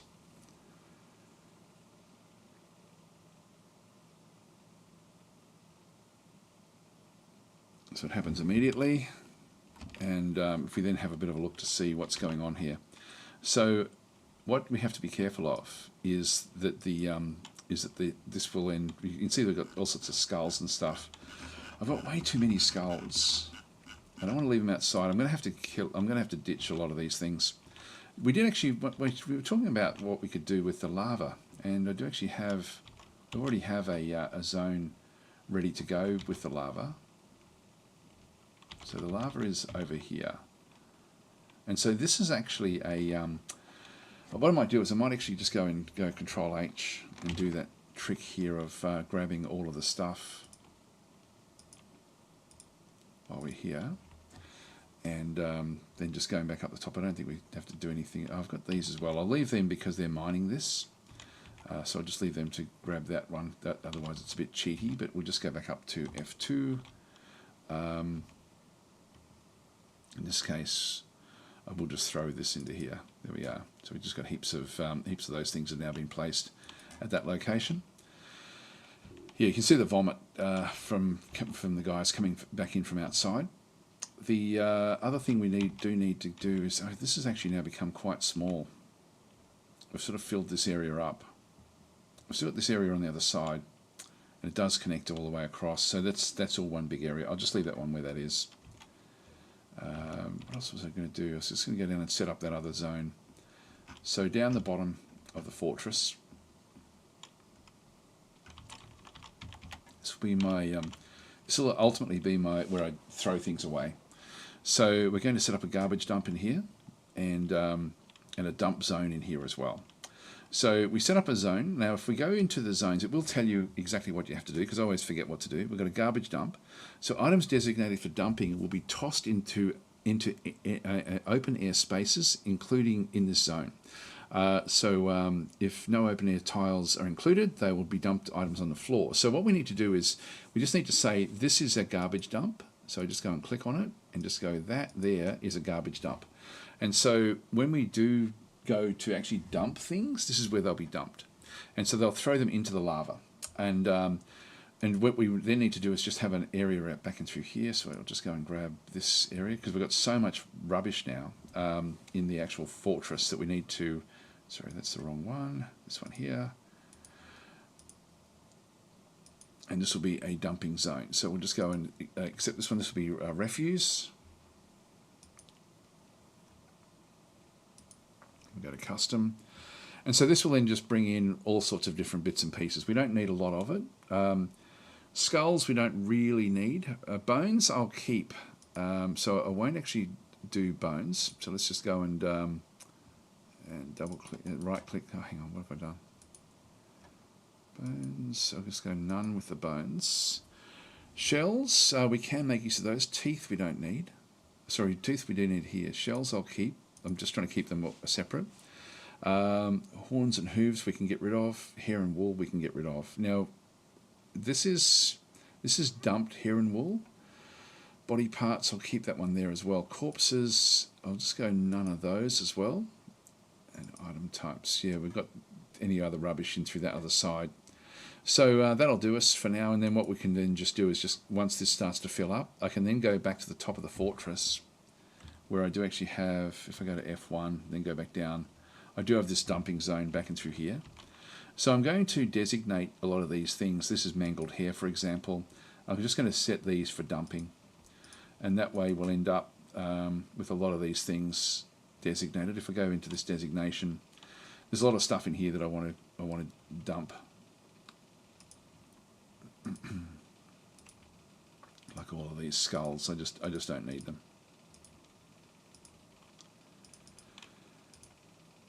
But I think what I'll do is I'll try to keep some things going. There's orangutan's rotten mangled corpse has been brought into this pit here, into this area. I don't know if they should be burying it at some point. I think it's because it was a zombie that it sort of is. It's been tainted, so I'm not sure what'll happen there. But anyway, let's just watch here, I guess.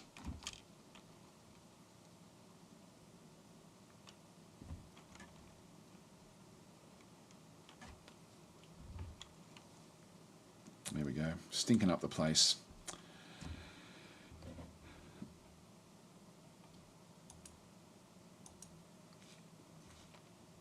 Another fall. God, we got lots of them.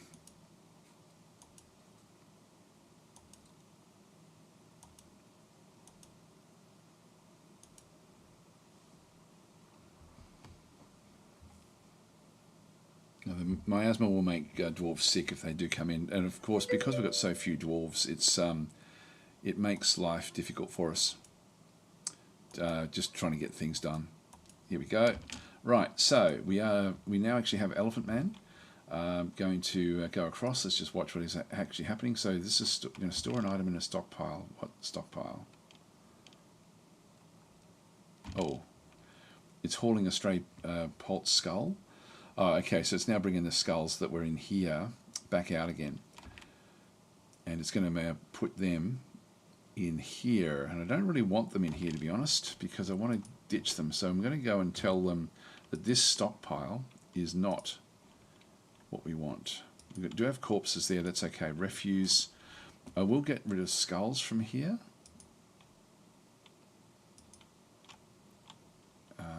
Bones, teeth we don't want in here. Horns and hooves, yeah. So it's sort of the opposite of what we had there before with the others. All right, that's fine.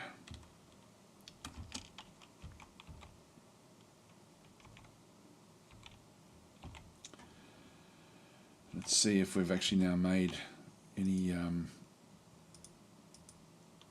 There's nothing else there at the stoneworkers. Let's look at the slabs. Still nothing there for orangutans. It should do it automatically.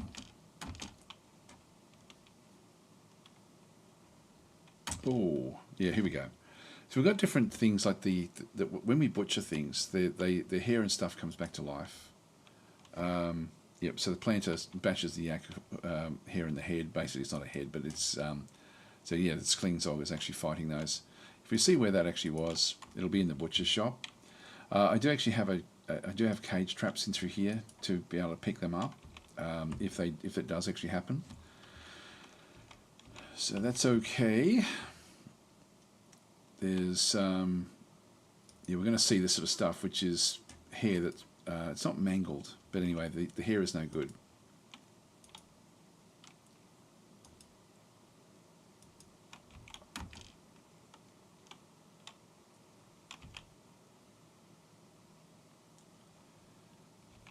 So they're moving their way through.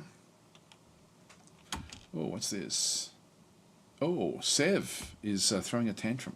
This is dangerous. This can be very, very dangerous. Now, it's in the well. Where the hell is Sev? Don't tell me Sev has fallen down the well.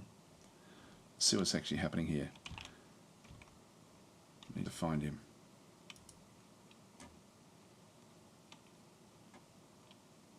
Oh, he's cancelling clean himself to go off and throw a tantrum. So he'll be one of the ones that are very, very unhappy for some reason. This is where the fortress may descend into absolute carnage. When they throw a tantrum, all sorts of crazy things do happen. So we'll just go back across, and he's gone into worship. So he did throw a tantrum there, but he's back. And you can see how unhappy he is. So a lot of these are now really, really unhappy. I'm going to tell that one to just go back and do other jobs. Yeah, the others are pretty happy actually, but anyway, Sev is going into worship, so he's actually still throwing a tantrum. He's haggard in this instance, and he's still going to throw that tantrum.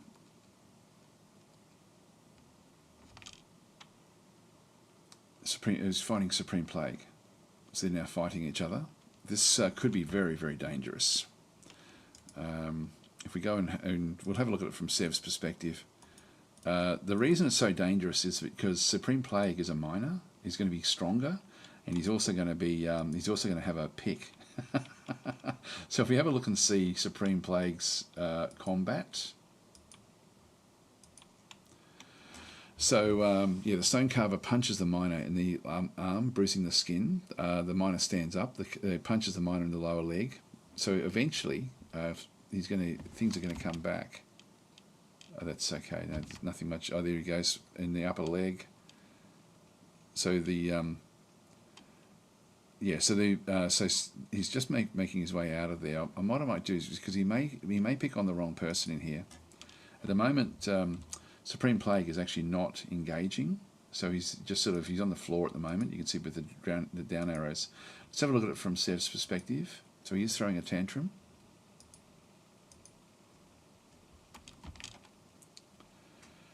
So we'll just keep on doing this one.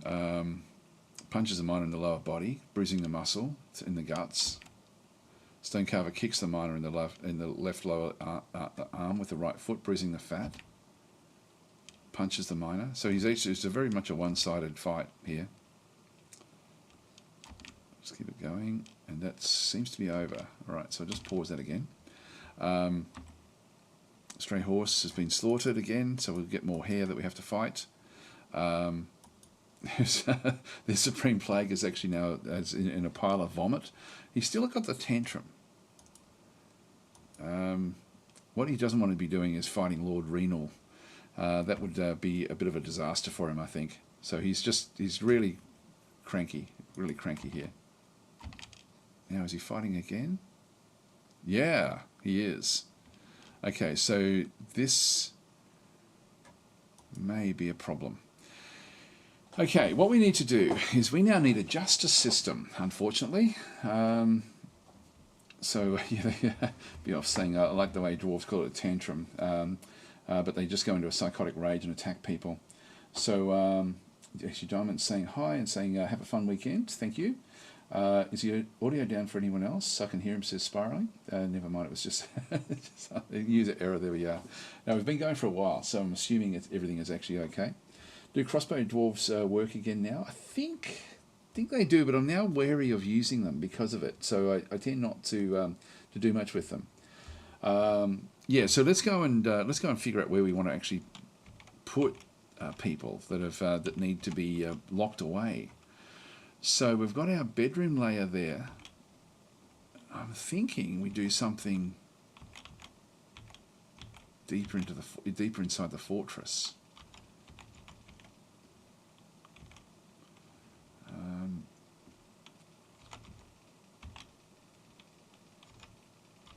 Not sure where though. That's the dump area.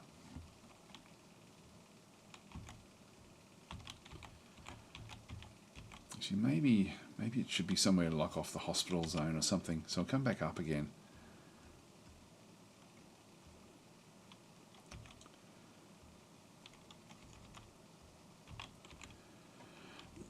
Let's go off this edge here and make that the dungeons.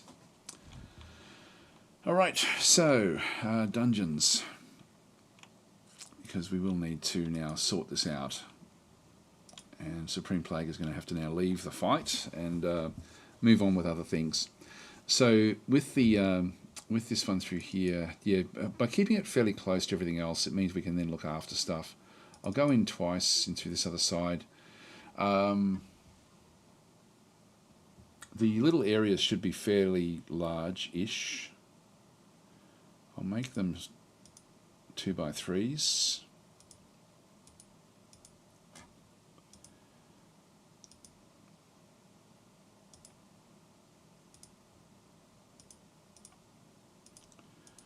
So these will be the cells. In fact, what I might do is I might even just make it so that we do this.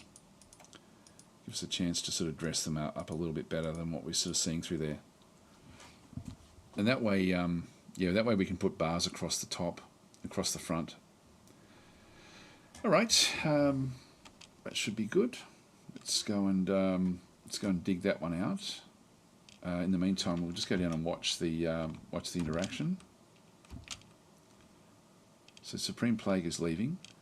This fight is not going to work well here.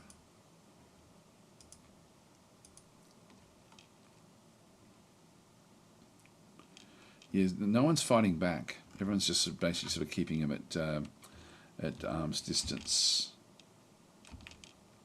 He's on the ground there for a second. Some turkey poults have come in. Still having his tantrum. He's on the ground again. He's trying to pray. Pray to Ursi.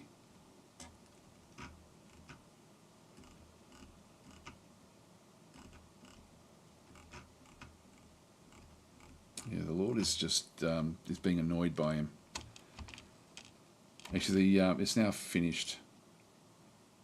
So if we go back to here, he's still throwing a tantrum. Actually, so still throwing the tantrum. I thought he had finished. Anyway, he's being held to the ground, I'm guessing. Now he's actually going to pasture one of the stray guinea cocks, as you do after that. Hoping no one is actually going to call him to account. So, see, one of the dangerous things is if he would come into here and start to throw open different forgotten beasts and stuff like that. So I'm going to put a door there just so we can lock it if anyone else throws a tantrum. Let's go and do that. So we can sort of at least get that one under control. Right, so we're back in here.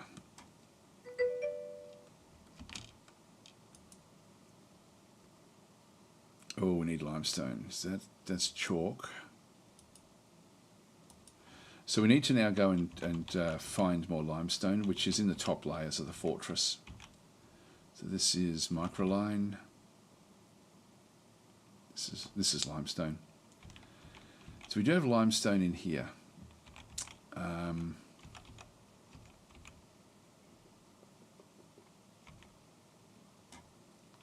Which we do need to now get access to somehow. But that's just sand on that layer. Yeah, we do need it to make more and more blocks. Don't think we've got limestone anywhere else. This is limestone in here. And that's limestone. In that case, what I'll do is I will make even larger areas back in through here for other storage. And we can then use this limestone that's in here.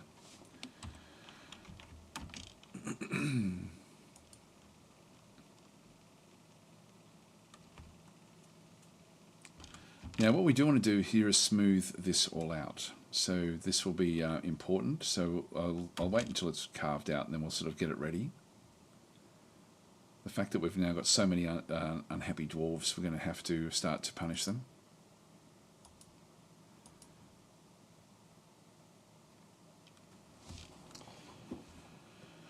And so this will essentially be where we end up with a dungeon.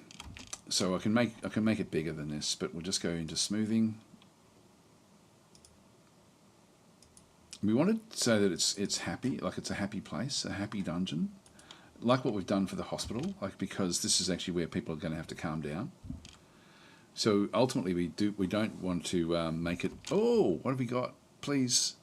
Oh, no, I think I've got a funny feeling that our mountain homes has actually been disintegrated. Like I think it's been taken over.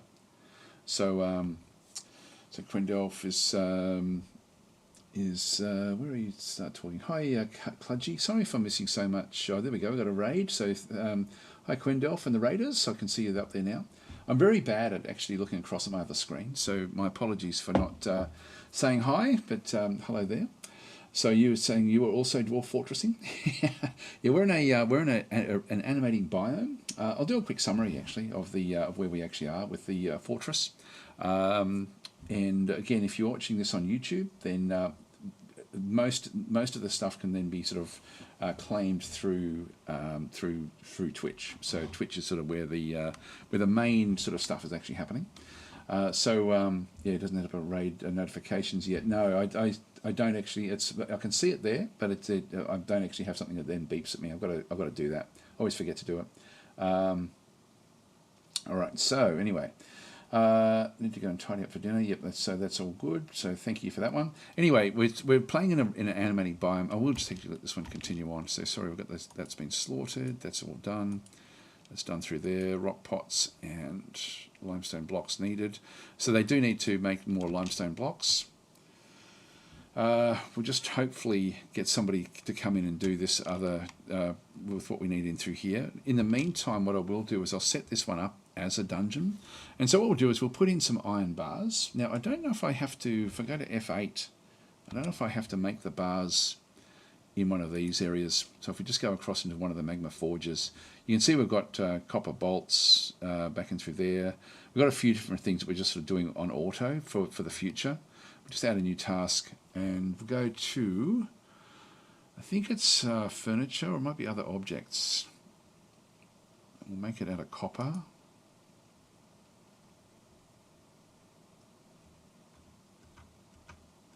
Copper bars. Where it's actually the it's not what I wanted there. It's not bars of copper. It's actually the I forget what it's called, where you end up with like a wall. It's a bar wall. Let's see if I can find it somewhere else. A new task. It may be furniture. I thought it was under other objects.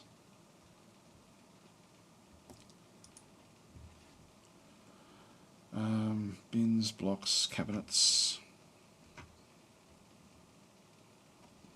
I don't think it's a grate. It may be a grate. I may just be getting that one confused. That may be it, actually. What I might do is I might actually have... Yeah, so I think there weren't that many dwarves in the world when it was generated. Most were eradicated. I think this is the only... there was only one mountain home. That's correct, yes. So... it's things I was saying, would the capital move, though, if it got taken over? No, it sort of basically... Well, actually, if it does, it means that there may be a smallish settlement somewhere else. but we won't know until, like, we've sort of, because we've, anyone who comes and visits us gets killed. There's really nothing around to, no one's safe enough to come and get here. We've killed off so much in terms of merchants and all sorts of things. So we really are going to start to struggle here.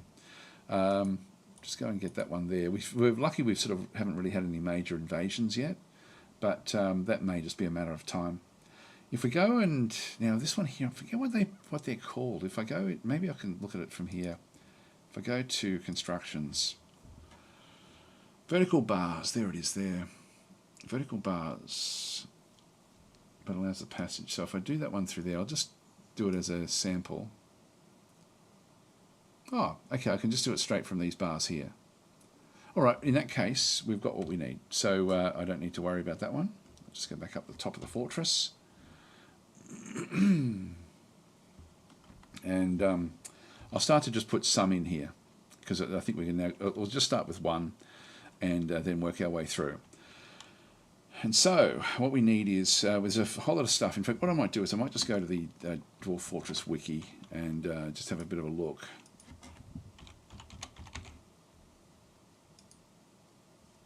And we'll do a quick search for jail.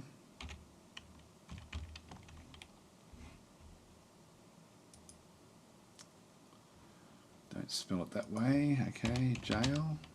There we are. Spelled the other way. Dungeon. Okay, so what do we need in through here? So it's designated by a constructed restraint or metal cage. So we'll use the restraint aspect, and so that'll be essentially a restraint will then be in the middle of the room to sort of allow them. So we need to have. There's a fair few different things we do need. So we'll end up with. Yeah, so we need to set up a lot of different things. Keeping your prisoner secure. So ropes, cages are strong. Yep, that's okay. Keeping them happy. So we need a bed, a small stockpile of food, gives prepared food as well. Alcohol as well. So we need to actually we may need to be even bigger. May need an even bigger area. Make at least 2 squares, or your haulers will tease prisoners with an empty barrel. Okay, and of course a chair and a table. So there's a fair bit that we actually need in here. Bonus, if you designate a private dining room and assign it to the prisoner, okay, building all this out of high quality furniture will let the prisoner admire it. So there's a lot to do in here. Engraving the dungeon surroundings will also give the prisoner something to look at. So this is actually something where we do want to look after the prisoners, because we want them to be leaving the prison feeling happy. So I've actually now screwed up here a little bit. I'm going to have to go back in and dig out these areas. Oops, hang on.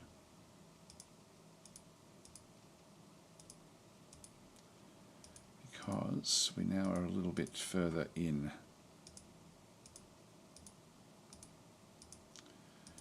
Because we'll need to have a bit more in the actual in this than we anticipated. I won't worry too much about the smoothing just yet.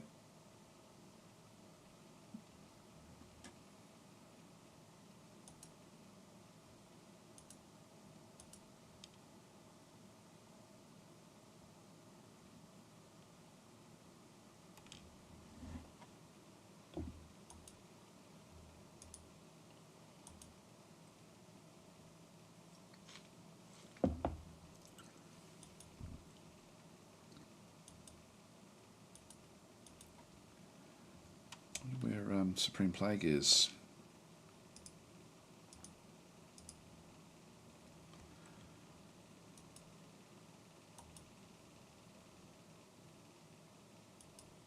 There we go. Horsehair fighting. That's okay. Someone will kill it. Yeah. So we need a 3x3 area ultimately for these guys. Alright, no one's doing the smoothing. I did actually have someone designated for smoothing originally, so I'll just move that one across into there. So let's now go and set this one up. Actually, here they come. We're going to be smoothing this one.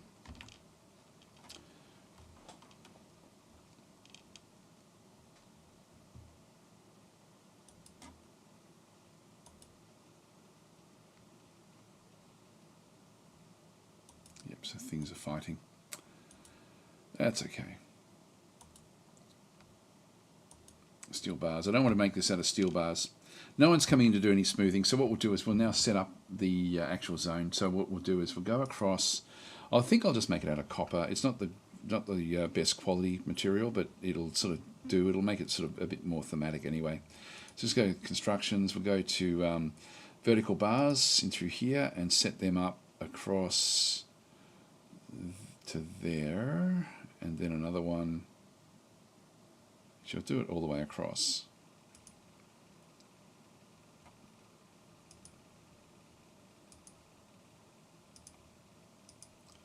There's so much copper. So of course it'll be fairly easy to bend their way through, but they won't do that. Yeah, I've got limited iron, so I'll just do it this way.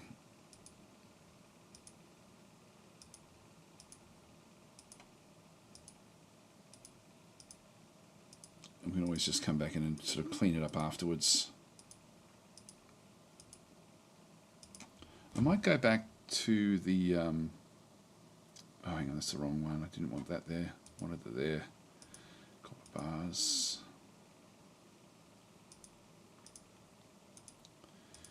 Place one of these at a time.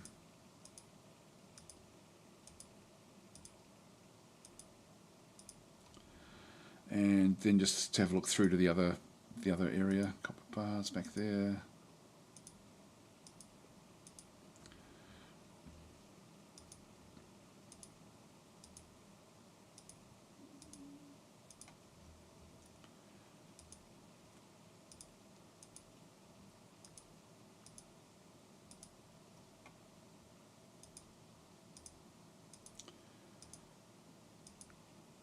Alright, and then we need to get rid of, actually what I'll do is I'll just go back to my my units there for the for their labour menu, and just go and set, where is our, there we go, so Valasar, the stone carver. Just lock that in to just be doing stone carving, because we've got a fair bit now that needs to be done in the fortress. Now we've got this one here down through here which we need to then get rid of, so we'll just go, and I don't think we can do it this way. Yeah, no, that's not gonna work. I'm going to have to do it this way. Cancel construction.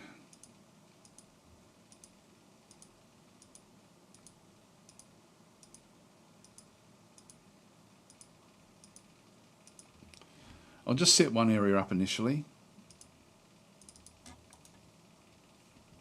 So I'll have a door in the middle.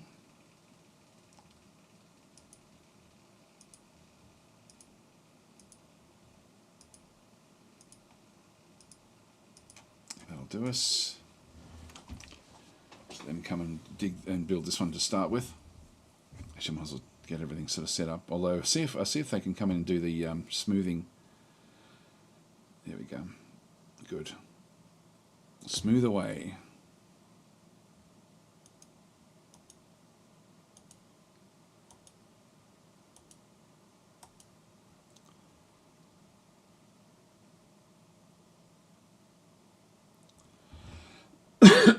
Oh, here we go.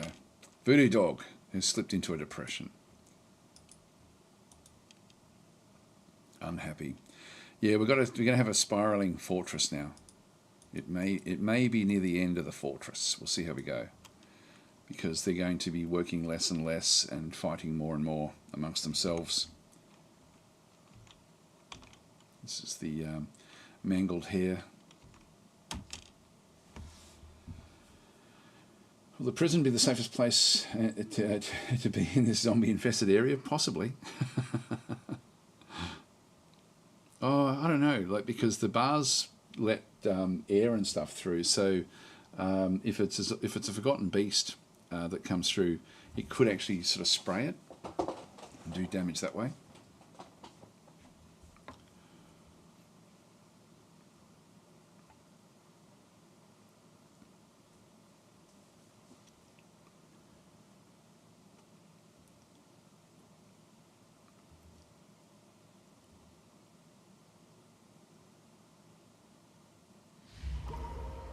Ooh, what's that? Oh, by a Fey mood, right. So we now have, so he's now gone across. Where is he? Got taken by Feymood there. Moody Dwarf, here he is. Now Tiny Mutant Squid is, looks to be healthy, looks to be pretty happy actually, ultimately. Actually he was one of the ones that was down here by the looks, maybe. So if we have a look at his, this will make him happy if this one works. Let's just go and see what he does. He's claimed the, he has claimed a workshop there, so he's in a strained mood at this point in time. He's hauling malachite back into the stone workshop. He's getting more stuff, microline. Moving off to pick up some cloth. He's moving in to get some bones. Some yak bull bone. What will it be? Maybe a special door or something like this.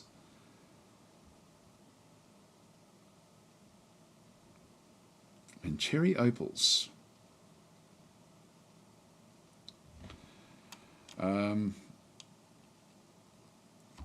Is he now working? He is working, yeah. So he is actually now working away. So he's currently, so this workshop has been claimed by Tiny Mutant Squid. And he's working furiously, so he's now got everything he needed, so we don't need to worry about that. So he will end up creating another artifact for us. What we need to do is go back down into our zones.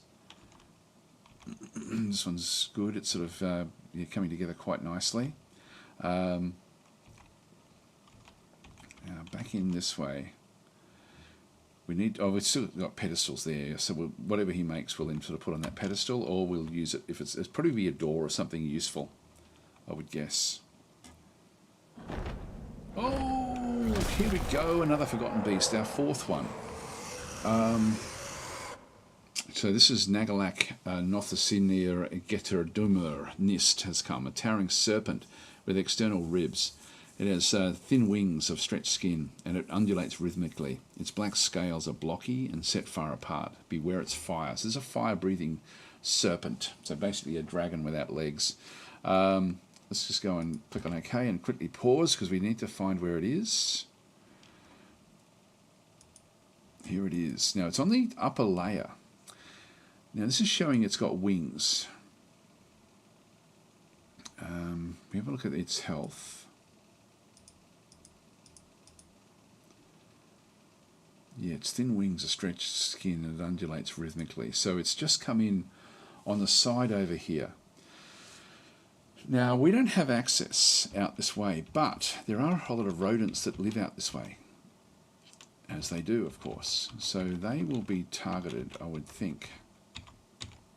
Actually, now I have to make doubly sure. Yeah, these guys here. So these guys are going to be the ones targeted. We've got this blocked off. We're going to have to be really now secure and check and make sure what we've actually got, because this could become quite dangerous. Okay, so we've got that one through there. That's fine. He's got his mysterious construction. The green glass blocks, we've got more of those now. Collect sand taken by a mood. Yep, that's okay. That's fine. So we've got the Forgotten Beast is now kicked in. Rangatang saying, do Forgotten Beasts come back as undead? That's a good question, actually. I can't remember. I actually can't remember that. Yeah, I can't recall. I don't think they do, but I don't know why I'm thinking that. Don't know why I'm thinking that. Okay, so we've got the. And again, I will apologise if I'm missing comments, guys. Can't they break them? It's funny. It's like you can make things out of wood that nothing can break. Like if you make a wall out of wood, dragons can't burn it. So if you can see, I've got like wooden walls in through here, glum log walls, which you would think if this beast actually came and burnt that, it would then create a hole to go into this other area. Now I've got no real way of dealing with this, to be honest. We're going to have to set up another trap system. I don't know where. What we could do is release another Forgotten Beast so that they fight it out. Look, we've only got one that can sort of hit it pretty hard. That's the Scorpion Forgotten Beast that we have. But we'll let these guys get destroyed by this thing. We'll actually watch the fun as that one sort of goes through. We do need to just make doubly sure that there's nothing that is accessible in any area. Yep, that's all secure. This, yeah, that one's the one we've already been to. That's then got a way down. So even this one does fly. So technically, oh, hang on, I've got this one locked. We've got to make that one passable at this stage. So this is a point of weakness while this is open. So we'll see if it goes for this one. If it starts to fly towards the lava, we'll just quickly lock this. Otherwise it will be inside, and that will be not good. But I will keep it open for now. Then we've got the lava there, the lava pit. So it may sort of come back up through here. This is not set up properly. So this is also a weakness. It looks like we've got Lord Renal. No, this is Kaz Arapur. The human spearman is now moving out into the zones. This is actually open. So the Forgotten Beast can fly across this and hit us. We've got a copper bridge there as well. Down through the other sides, we've got that is secure, that's secure, and then it goes to a surface. Down this way, we've got that's secure, that's secure, that's secure, and then it goes to the top. That's secure. This hasn't been built yet. In fact, I need to put flooring down here to be able to do that one. I'll see if I can actually get it to work, and so we'll just see if we can actually do this, because this is on a different Z layer, a different cavern layer.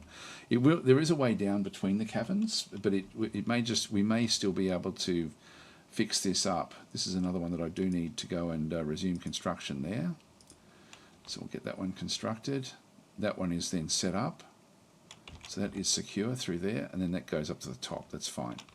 So that is all secure. It's just these areas like this and these. So we need to get this one sorted. So we'll just go back across. So I might as well just I'll see if I can get this done in time. And I've got some blocks and things. This one's, yeah, the distance is a little way away.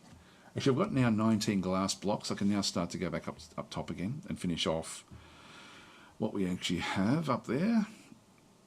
I'll just get the blocks that aren't limestone.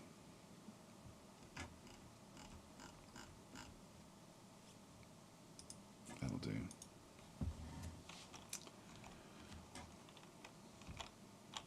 And then back over here, I'll just make doubly sure that I've secured this area.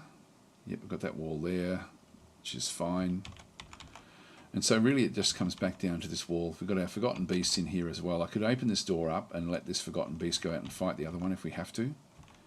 But this is an area that really the only entrance after this other area is done at the south is going to be this area up and through here. Now we've got two large areas that we have to then go and sort out.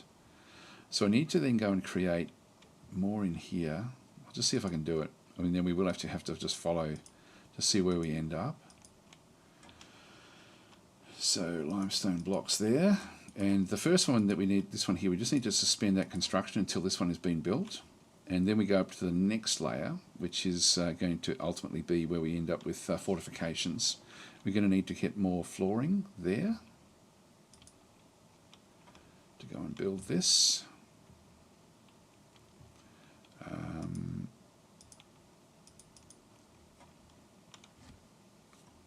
And Chert is only 9 away, that'll do. So that will be fine there. Yeah, I won't do too much else here because we do need to sort of try to get this one sorted. This is going to have fortifications built along here.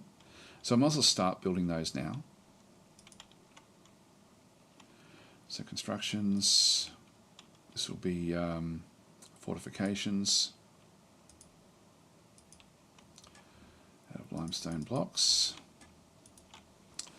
So this ultimately, when we do get archers, this is where they will actually then operate back up through this other side. But initially we're just getting it ready for that. So we're not really ready for this at this point in time, but this is now the only real point of weakness that we actually have. Now the dwarves that we've got is there anyone outside? What I might do is I might just use that DFHack command. We've got the we can very quickly sort of just work through everyone. This is actually fairly cool, actually, the site-map. So we've got these different things. If I go and click on them, it'll then just go through. He's now moving out. Renal is moving somewhere. Forgotten Beast, yep, Forgotten Beast in through there. Supreme Plague is inside. Rogue inside. Tiny Mutant Squid inside. Adrian I missed. Klingzog is in there. Began is in there. Turkey Hens we don't need. Their horses we don't need. I wish you could filter these.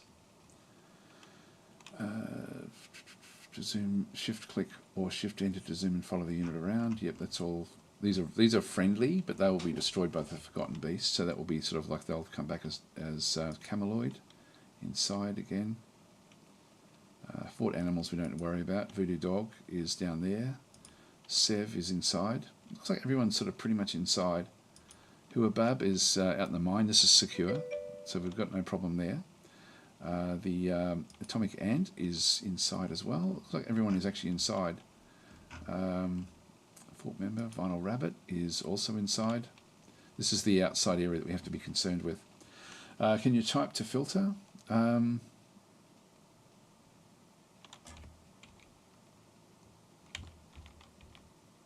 Fort member. Yeah, we can. Good idea. Good idea. Okay, so what do we get up to? Elephant Man inside, Valasar. Yeah, that's great. So that works out very, very well. Von Schweinhund, Crunch. These are the kids. They're going to be inside. All right, that's everyone. That's good. That is good. So we'll just press escape. If I do that one again, Control D, I think it was. No, that's design. What was it? It was the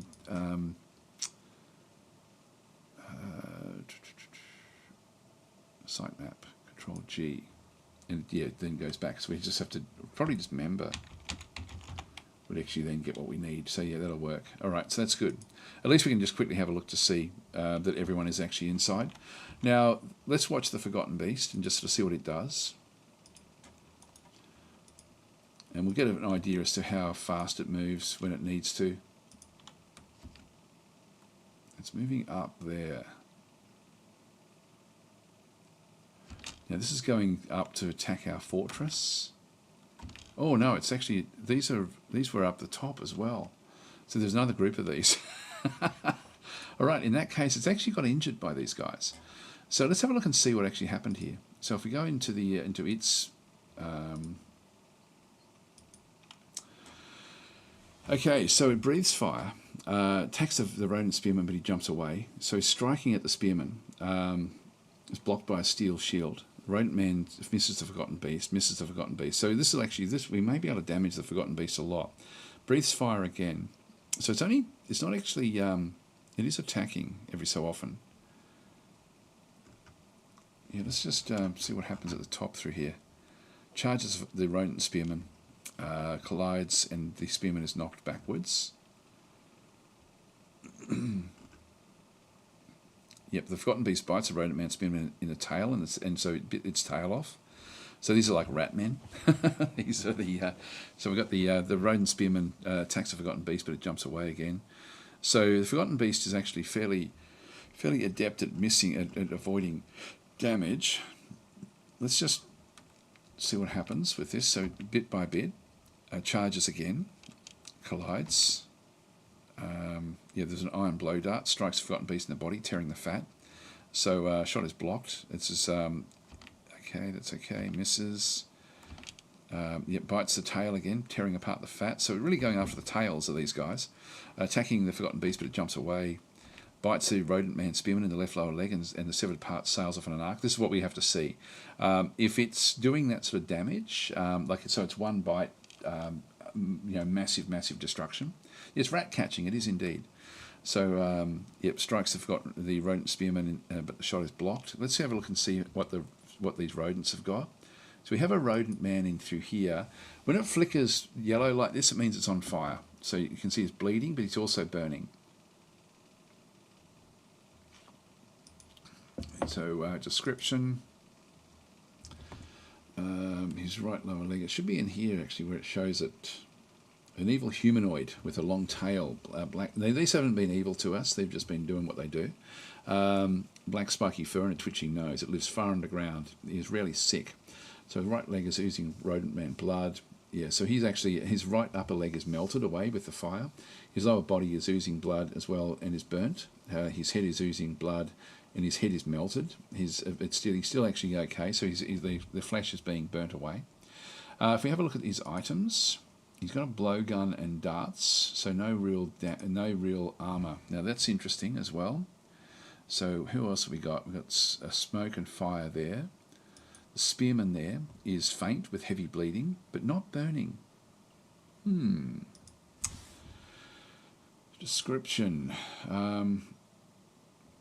Yeah, so his tail is gone. His left lower leg is gone as well. So he's the one that's taking everything. His eyes are black. So if we have a look at his items, so he does only have a shield and a spear. So he doesn't actually have anything. These guys are not going to last very long. Let's just watch the action take place, just while he sort of goes around burning them all. Some of them are running away in panic. We are sort of seeing lots of smoke, and we should then start to see mutilated corpses and things like this. See how it's got damage, like that exclamation mark X, and then rodent man's blowgun and mutilated corpse. It basically means that the actual corpse is badly damaged through the fire. So we've sort of got that one happening through there. We'll just let it do its thing for a little while. So it's now smashing its way through. Like this is going to be very, very one-sided, so we might as well just let it sort of do its stuff. This will be interesting for us to see. Well, we can't compete with this. So this is way, way, way too dangerous for us. While this is happening, so the rock pots have been completed. Get rid of that one. Yeah, so it's just smashing its way through. We'll have a look and see. It is injured. The health, the items. It's got splatters of its own blood as well. Like so, if we go look at the health and the wounds or the description, its right wing is cut open. Its right wing is bruised.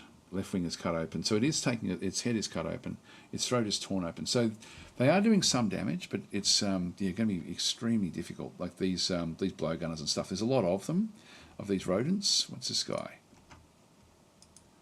Spearman, seriously injured, so he's not going to make it. Some other ones over through here. Healthy, a rodent woman blowgunner. We'll come back to this one and just have a bit of a look. One thing I do want to do is start to now focus again back on the bottom layer that we actually have. Back outside here, and where we've got this. Make it a top priority.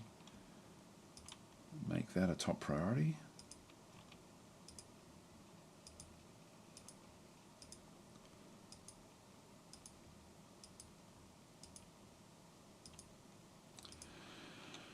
So they are prioritized. We'll just see if we can get this thing built before too much else actually does happen here. And then down this other side.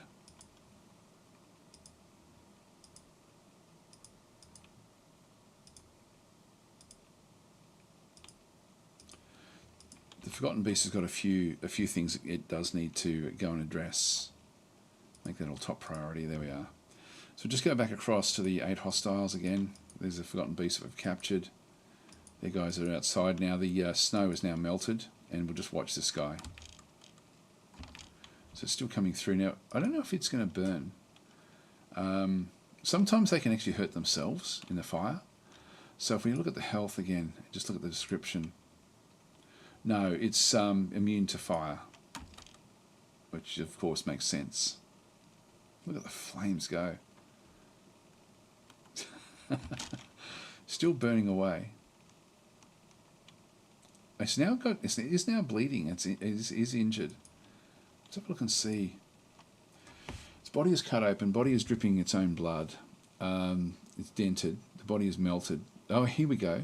So the head is cut open. Its head is oozing blood. So it is actually melting away. So it's actually burning itself as well when it does all this. That's its own blood there. Let's just follow it through for a little while. So it's killing the others. It's going to burn up again. God, it's pretty amazing, isn't it? What an amazing game. It's chasing them down. Now that's been damaged. It's now sitting back. Oh, there's more of them coming back. Okay, here we go. Tiny mutant squid. Well, all this action is happening outside, where everything is being burnt to pieces. So tiny mutant squid has now created Rudikash, a malachite grate. He offers it to the bones of words, which is us. So we have a malachite grate now. Great. We can make that into either a wall grate or a floor grate.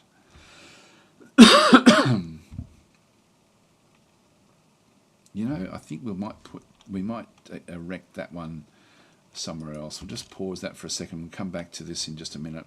So if we go back across and then move into the fortress itself, so we'll just go into here. Let's go and place the grate here. So we'll put the rather than putting it into the dining room, where we've got the other artifacts. This is going to be a little bit different. So we'll just go back into constructions. We've got a wall grate. Throw it in there, and we've got Gabbro grates. That's funny. We're not seeing it there. Now, unless it is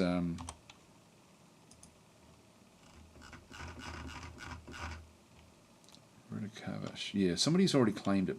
See how it's got this little symbol down through here? It means that there's someone that's been tasked to store it. So we'll just go and watch this and see if someone comes in and grabs it. We'll have to go back outside, unfortunately. That is still there. I think we have to go back out to the Forgotten Beast. Go to the bottom of its list. Because if it moves off again, which it has, we do need to be mindful of where that actually is. We've now got 10 hostiles. So we've got Horsehair that's come back to life. We've got a rodent man corpse there.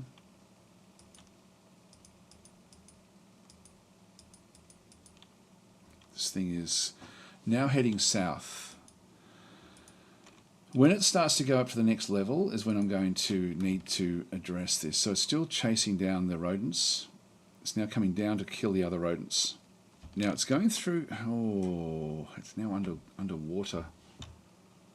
Uh-oh, uh-oh, uh-oh. We've got a grate here.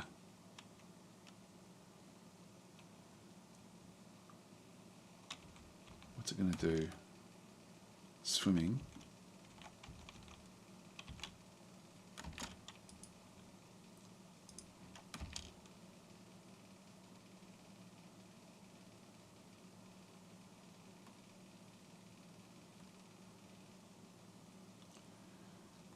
Just to what I'm scared of, I'll just explain what I'm scared of. We've got a grate here. Inside here there's a pool, and this pool then goes down a few layers. So that's in through there. If it can break through that grate, and this is just furniture, so this is actually a weakness that we actually have. But the Forgotten Beasts at this stage are not furniture breakers, and unless they fix it. So he choked on his own smoke. If we have a look at his health again, description. Yeah, so it's been scarred now. Yeah, it's burnt away a lot of its own flesh. But this is if it breaks into this other side in here, it can then fly up this and fly out of the well. So this is where we have to be a little bit more concerned. We've got turkey soap there. I don't know why that's locked. We'll just unlock that one. So this is where the dwarves clean themselves. So if it comes through this area, this is a problem, because then we do actually have issues that we then need to go and deal with. While we're here, let's just fix this up as well. So this has now all been set up. So we'll just go across and put in some doors. I could purpose build doors, but I won't bother. Going on, needs an adjacent. Oh, we need walls there.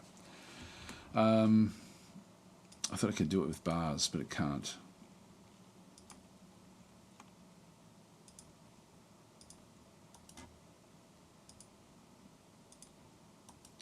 to remove those.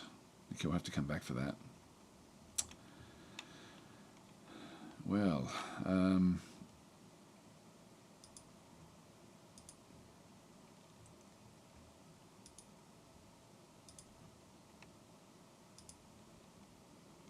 actually, if I make that into blocks,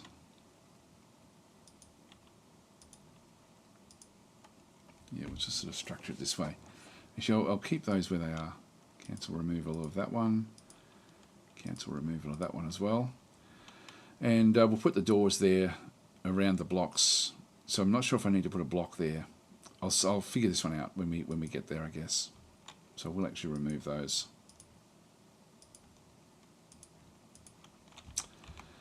Okay, well, let's got that sort of started at least.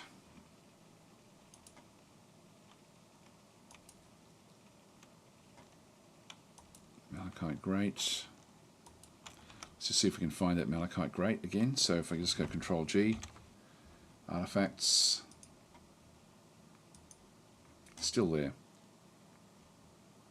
What I can do, because somebody's coming to pick it up. Oh no, it's actually now it's no longer been designated for having anything done with it. So I now should be able to use it. So if I go back down into here, and with that one no longer selected, let's go to wall grate. There it is.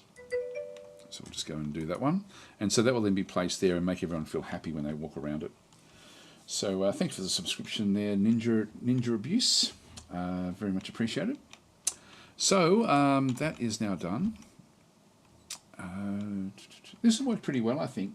My kilobits per second hasn't really changed much from what I can see in with Twitch, and I'm guessing YouTube would be the same because it does sort of split the multi-stream. Does sort of hit both sides. Hi Muzzle Paint, how are you going? So I do apologise for not sort of looking at the chat as much as I should. I'm missing things in through there. Anyway, so we'll place that artifact there. That way anyone who does come in here to pray will at least then have a bit more to enjoy with that one. Go back out to our Forgotten Beast, I think. There we are. Oh, it's now keeps on coming up back out of the water. I will just follow it. So I need the grate there to let the water in. There might be a zombie.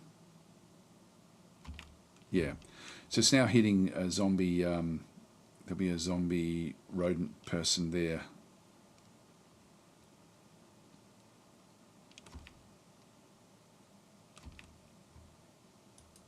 It's funny. Oh yeah, that's a rodent man, right lower arm. So this thing will just keep on hitting different things. God, it causes a lot of damage. Jeez, look at it go.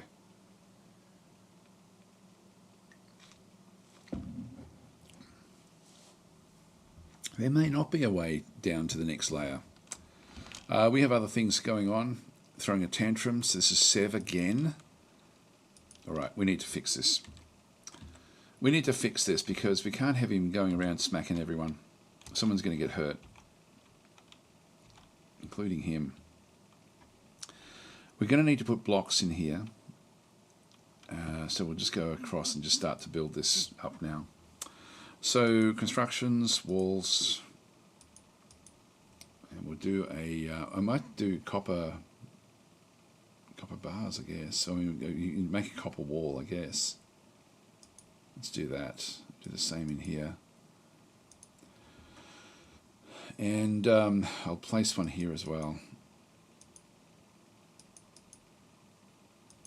Oops, I didn't mean to do chalk.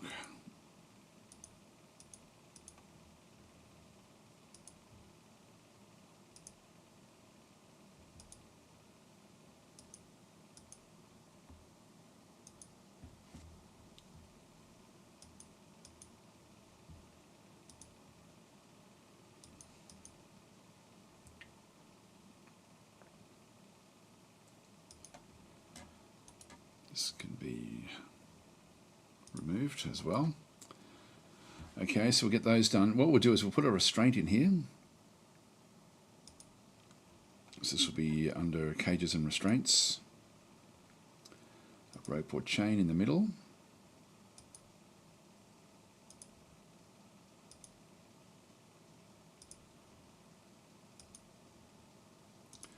I'll leave this one open because this one still needs to be smoothed out. Other things we're going to be needing, so it can go anywhere in that little 3x3 area, ultimately, and it would be good to smooth this out eventually. But what I'll do is, in between tantrums and things, in between this sort of needing to put someone, actually we need to get another one across there as well. So I'll just go and place that one. That will be under constructions. Vertical bars.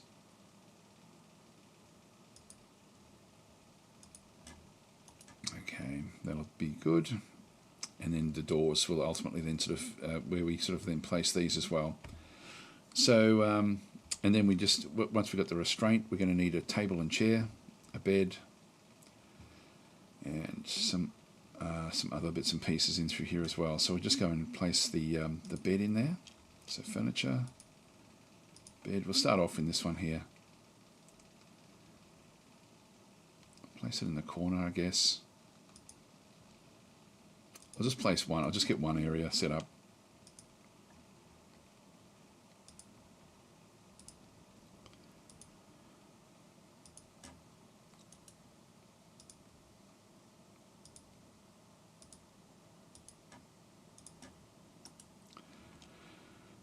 All right, and then the other thing we're going to be needing is to get some food in here as well. But I'll leave that until we sort of have everything sort of sorted. Now we've got 11 hostiles. Yeah, these will come back as zombies. So that's just one of their necks, lower arms, the head. So these are all coming back as zombies. These things that the Forgotten Beast had sort of damaged. Go through to our guy.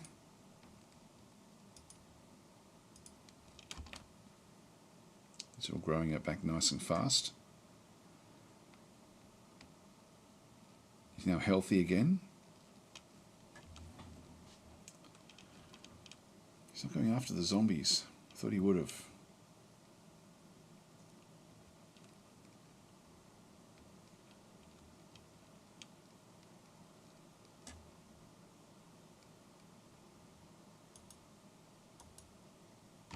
There he goes.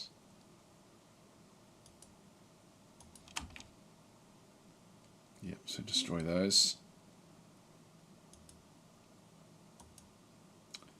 Now where's he going? Back into the water again.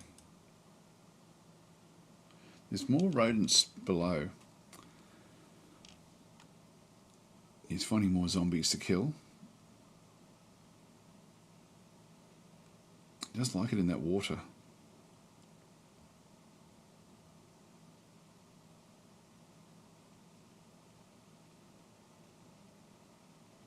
Let's climb the tree. He's back out. Now we've got more rodents down here. So he's now going to take these on. And that's going to be the end of all the rodents on the map.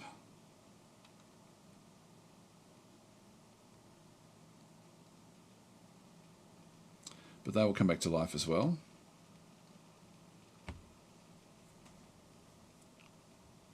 There we go. He'll just finish them off. So maybe he can't get through. Just may be that he can't actually get out of here. There's the smoke. Actually doesn't even like his own smoke. Just go in front and says Dwarf. Yeah, pest control. Is that a black serpent worm? Yeah, pretty much. A flying worm. So he will just kill off anything that comes back to life. So we'll see lots and lots of. There we go. There's a zombie one down the bottom there. He'll eventually trigger it.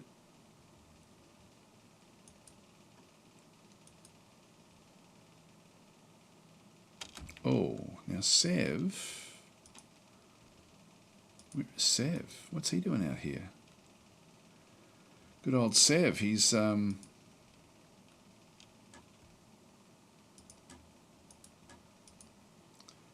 He's haggard. He's going back in for a drink. Now he's outside. This is a bit dangerous. I mean, we could lock him out. Oh, there's more of them outside. There's Voodoo Dog as well, also haggard. I don't like it out here. I don't like this location. It's a dangerous, dangerous location. See how we're going here. That's now been done. Let's go and resume construction and make that a priority. And then we've got this one ready to go, but we need to wait for these bottom ones to be set up before we can finish off those. Let's go back down over this other side. Now that there is fine. There's no other way through there. Down through here, this is now all fine as well. So we've actually now got the secure wall that we needed running through this other side. So nothing can break through there. There's nothing else we have to worry about there. That's all done. So I think we are now really, really getting quite secure here. We've just got this little area in here to do. We've made that a top priority. And then the top area, once that's built, we can then sort of just finish this one off. And then we've got the this area down through this other side to allow people back in. 9 hostiles. We'll just watch this.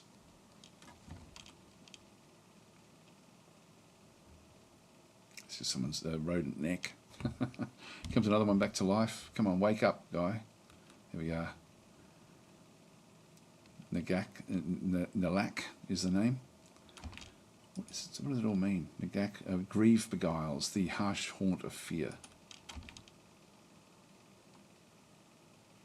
Well, it's not moving anywhere else, so I don't think I can get to the other layers. So I think I'll just leave this one to roam this layer. It can eat rodents as they come in. It's just dealing with that. It's not moving anywhere else. It's funny because if we have a look at the mini map in the top corner there, and if I just start to sort of move forward, there is areas that we haven't really seen, and so we haven't been up this way with anyone. And when we come back down this side, there may not be any passageway that sort of runs forward through here.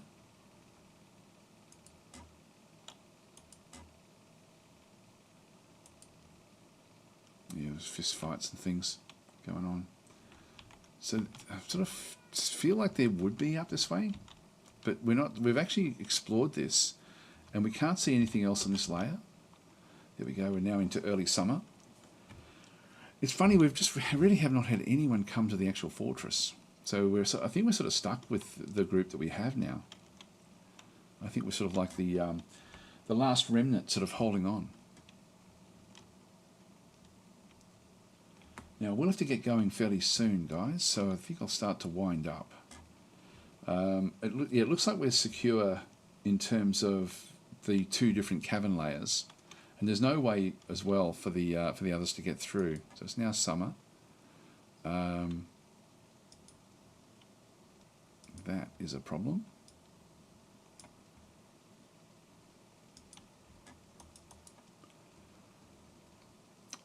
Okay, we've got a mutilated corpse that somehow made its way inside our fortress. This is Vinyl Rabbit, who is healthy. Time to get our military. We'll finish it off with this last attack.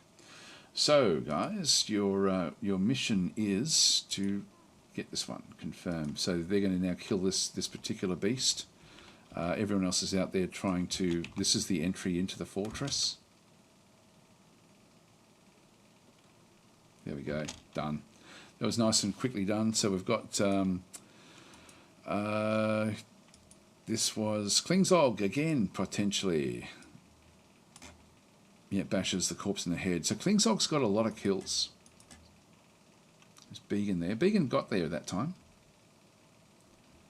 But Klingzog's already moved off. He's out of there. He's had enough. He's going now to an individual combat drill. So he is stressed. Yeah, he's got all his items there, which is good. No health problems. If we have a look at his military and kills, So one notable kill, so meta spell, the zombie cave swallow man, was the one that we saw there in that previous, at the start of this session actually. And then he's actually got 11 other kills. So one zombie weasel, 2 zombie vultures, 2 zombie one-hump camels, 1 zombie great horned owl, 3 zombie cave swallow men, 1 zombie dwarf, and 1 zombie yak bull. So he's actually done a lot of really, really good stuff. Now the yak bull is just hair, so there's certain things that don't count. But he has done a lot of these other ones that we see there, the one-hump camels and stuff like this. This is actually where we did actually, in the early part of the fortress, we actually did bring them inside to sort of see how we could sort of deal with them. So yeah, this is good stuff. Very, very good. And the zombie dwarf that he killed, well, that was orangutans, wasn't it? Orangutan's library. So is the one technically that he killed there. We've got white sand there. So this one should now be mangled, you know, and won't come back to life. Don't even know how it got through there. Actually, that's a long way through. This has now been done, so we can now just finish this one off by putting in another fortification.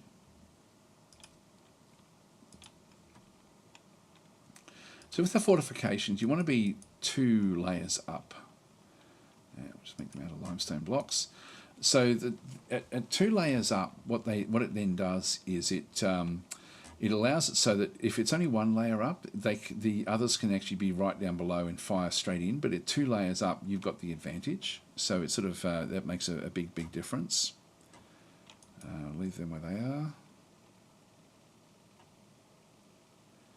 Rogue. Oh, woodcutter. Yeah, we've got people actually now. We've got 12 hostiles. What else have we got through here? We've got zombie camels back. The zombie camels are back. Right, so the 2-humped camel corpse, they're sort of wandering down towards us now. So they've come in on that other side. And we do actually have more rodent men necks and things. And we're back there. Actually, yeah, so that one's still back there. So the others have now moved off. Yes, this one here is. So there's lots of loot to be had back down this other side, but not much we can do with it. We could set up another trap on this layer for the to have this particular beast. That might be something we do in the next session, just so we can sort of make use of it, and we can trap it on this layer, so we can end up with an area that where we can have it also then as something we can release into the wilds at that point, and let them attack anything that sort of does come in on that layer. Could even do it on the top layer, you know. We do actually have one on the top layer. Let's go back up the top. Oh, we've caught a couple of camels as well. So hang on, these are the kangaroos. The kangaroos came in and got caught in this area. This cage trap, we just don't have enough cages. They should be building them. Nothing has been done there yet. All right, well, guys, I do have to start to wind up, so I think I'll actually leave it here. So thanks for watching. Yeah, so it's good eating around these parts, says Bjorf, yes. So Adrian's saying, I'm still alive. Super, yes, you are. Doing well, actually. Doing very, very well.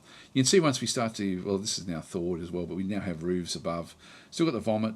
Eventually someone will come up and clean all that up. We do need to get this wall done through here, which will then secure this area. We can then sort of finish off that entry, get rid of all of these different cage traps, and start to move up. But I will need to put a lot more into the top area initially. So we've still got this one unprotected, so we are letting them in through there. They may wander in. They're a little way off. They're mainly up in this area. Anyway, guys, I'm going to leave it there. So thanks for watching, and I will catch you next week. I think this is a good way of doing this, actually, so I can at least now live stream to both YouTube and to Twitch, which is going to be good. So that way I don't have to process videos. It's just my laziness kicking in. But it's I'm actually quite happy with the kilobits per second that I'm actually getting into, at least into Twitch is what I can see. But it looks pretty good for YouTube as well. Anyway, guys, thanks for watching, and I'll catch you next week. The Lord Zon saying, everyone give a like. Yes, please. But no, it's this is good fun. Great little game, this one. And it's been fun, this particular fortress. We may be at a point, though, actually, before we go, let's have a quick look and see if we can tell anything. So our fortification, we do actually have Dwarven Helix. There's 60 that live there. Do we know where the actual our mountain homes was back over here somewhere? I thought. There's Helix, Botrub. This is our group. It looks like there it looks like the actual mountain homes may have fallen. That's ours there. There are little settlements around the place, but nothing big enough to to be where we go. If we have a look at the where is it? The reports. We don't have any reports because no one can come and visit us. No one makes it alive back into here. But I thought the mountain homes were around here somewhere. That's a fortress of Saboteur. No civilized population. Artifacts rumoured to give me the goblins. I don't know what's happened there. I thought that was where we actually started. I mean, we could check this out. Might do that next episode as well. Actually, there's a dwarven town of Metal Romance, population 2,000. But it's only a town, so I think it's been taken over by us, but it's probably just humans. Yeah, but I'm not seeing any fortresses there, any mountain homes. So I'm thinking our civilization has collapsed, is what I would imagine. Yeah, the Urn of Locks. This is ours. The Urn of Locks all the way through here. All the blue is the Urn of Locks. Go to civilizations. Got a Cave Swallow civilization. We do have a queen. DasTactic is still the queen. Yeah, this is a trade agreement from 301. It's now 303. We just haven't had anyone come. We've got the diplomat animal caretaker. We don't have anyone to look after us. So they haven't replaced anyone. That's why no one's coming. So that is a problem.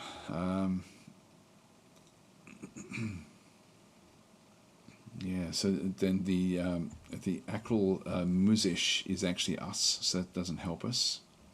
You're not sort of seeing the actual location there. That's ours there. So that's our local government.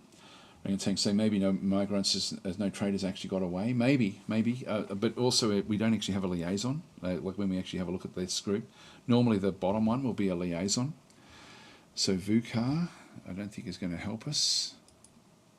Yeah. So anyway, that's interesting. We might actually pull apart the do a save and actually get the legends and see what's actually happened, and actually do a bit of a deep dive next week to see what's happened to our civilization. Why aren't we picking up any people coming to stay with us? So we're up here in this evil desert, but we do actually have. There's nothing big left. So something has happened in the last 2 years with our civilization, which was viable. Otherwise, I wouldn't have started the game. Anyway, guys, I'm going to leave it there. So thanks for watching, and I will catch you, next week. I will be back again doing live streams both on, YouTube, and I might do it on Twitch as well tomorrow as well, some Gal Civ as well, but I'll try to make that, the Gal Civ one, I'll try to make that one that I'd look at the YouTube chat more so than the Twitch chat. Twitch is so much easier for me to look at, though. It's a shame that YouTube is so far behind. It really has been left way behind now by Twitch, just with all the little tools and things that you end up getting. So, Cause Lord, I'll put you in the list of people who do need to have a named character if we can get any more. But anyway, we'll see how we go. So thanks for watching, and I'll catch you guys next week.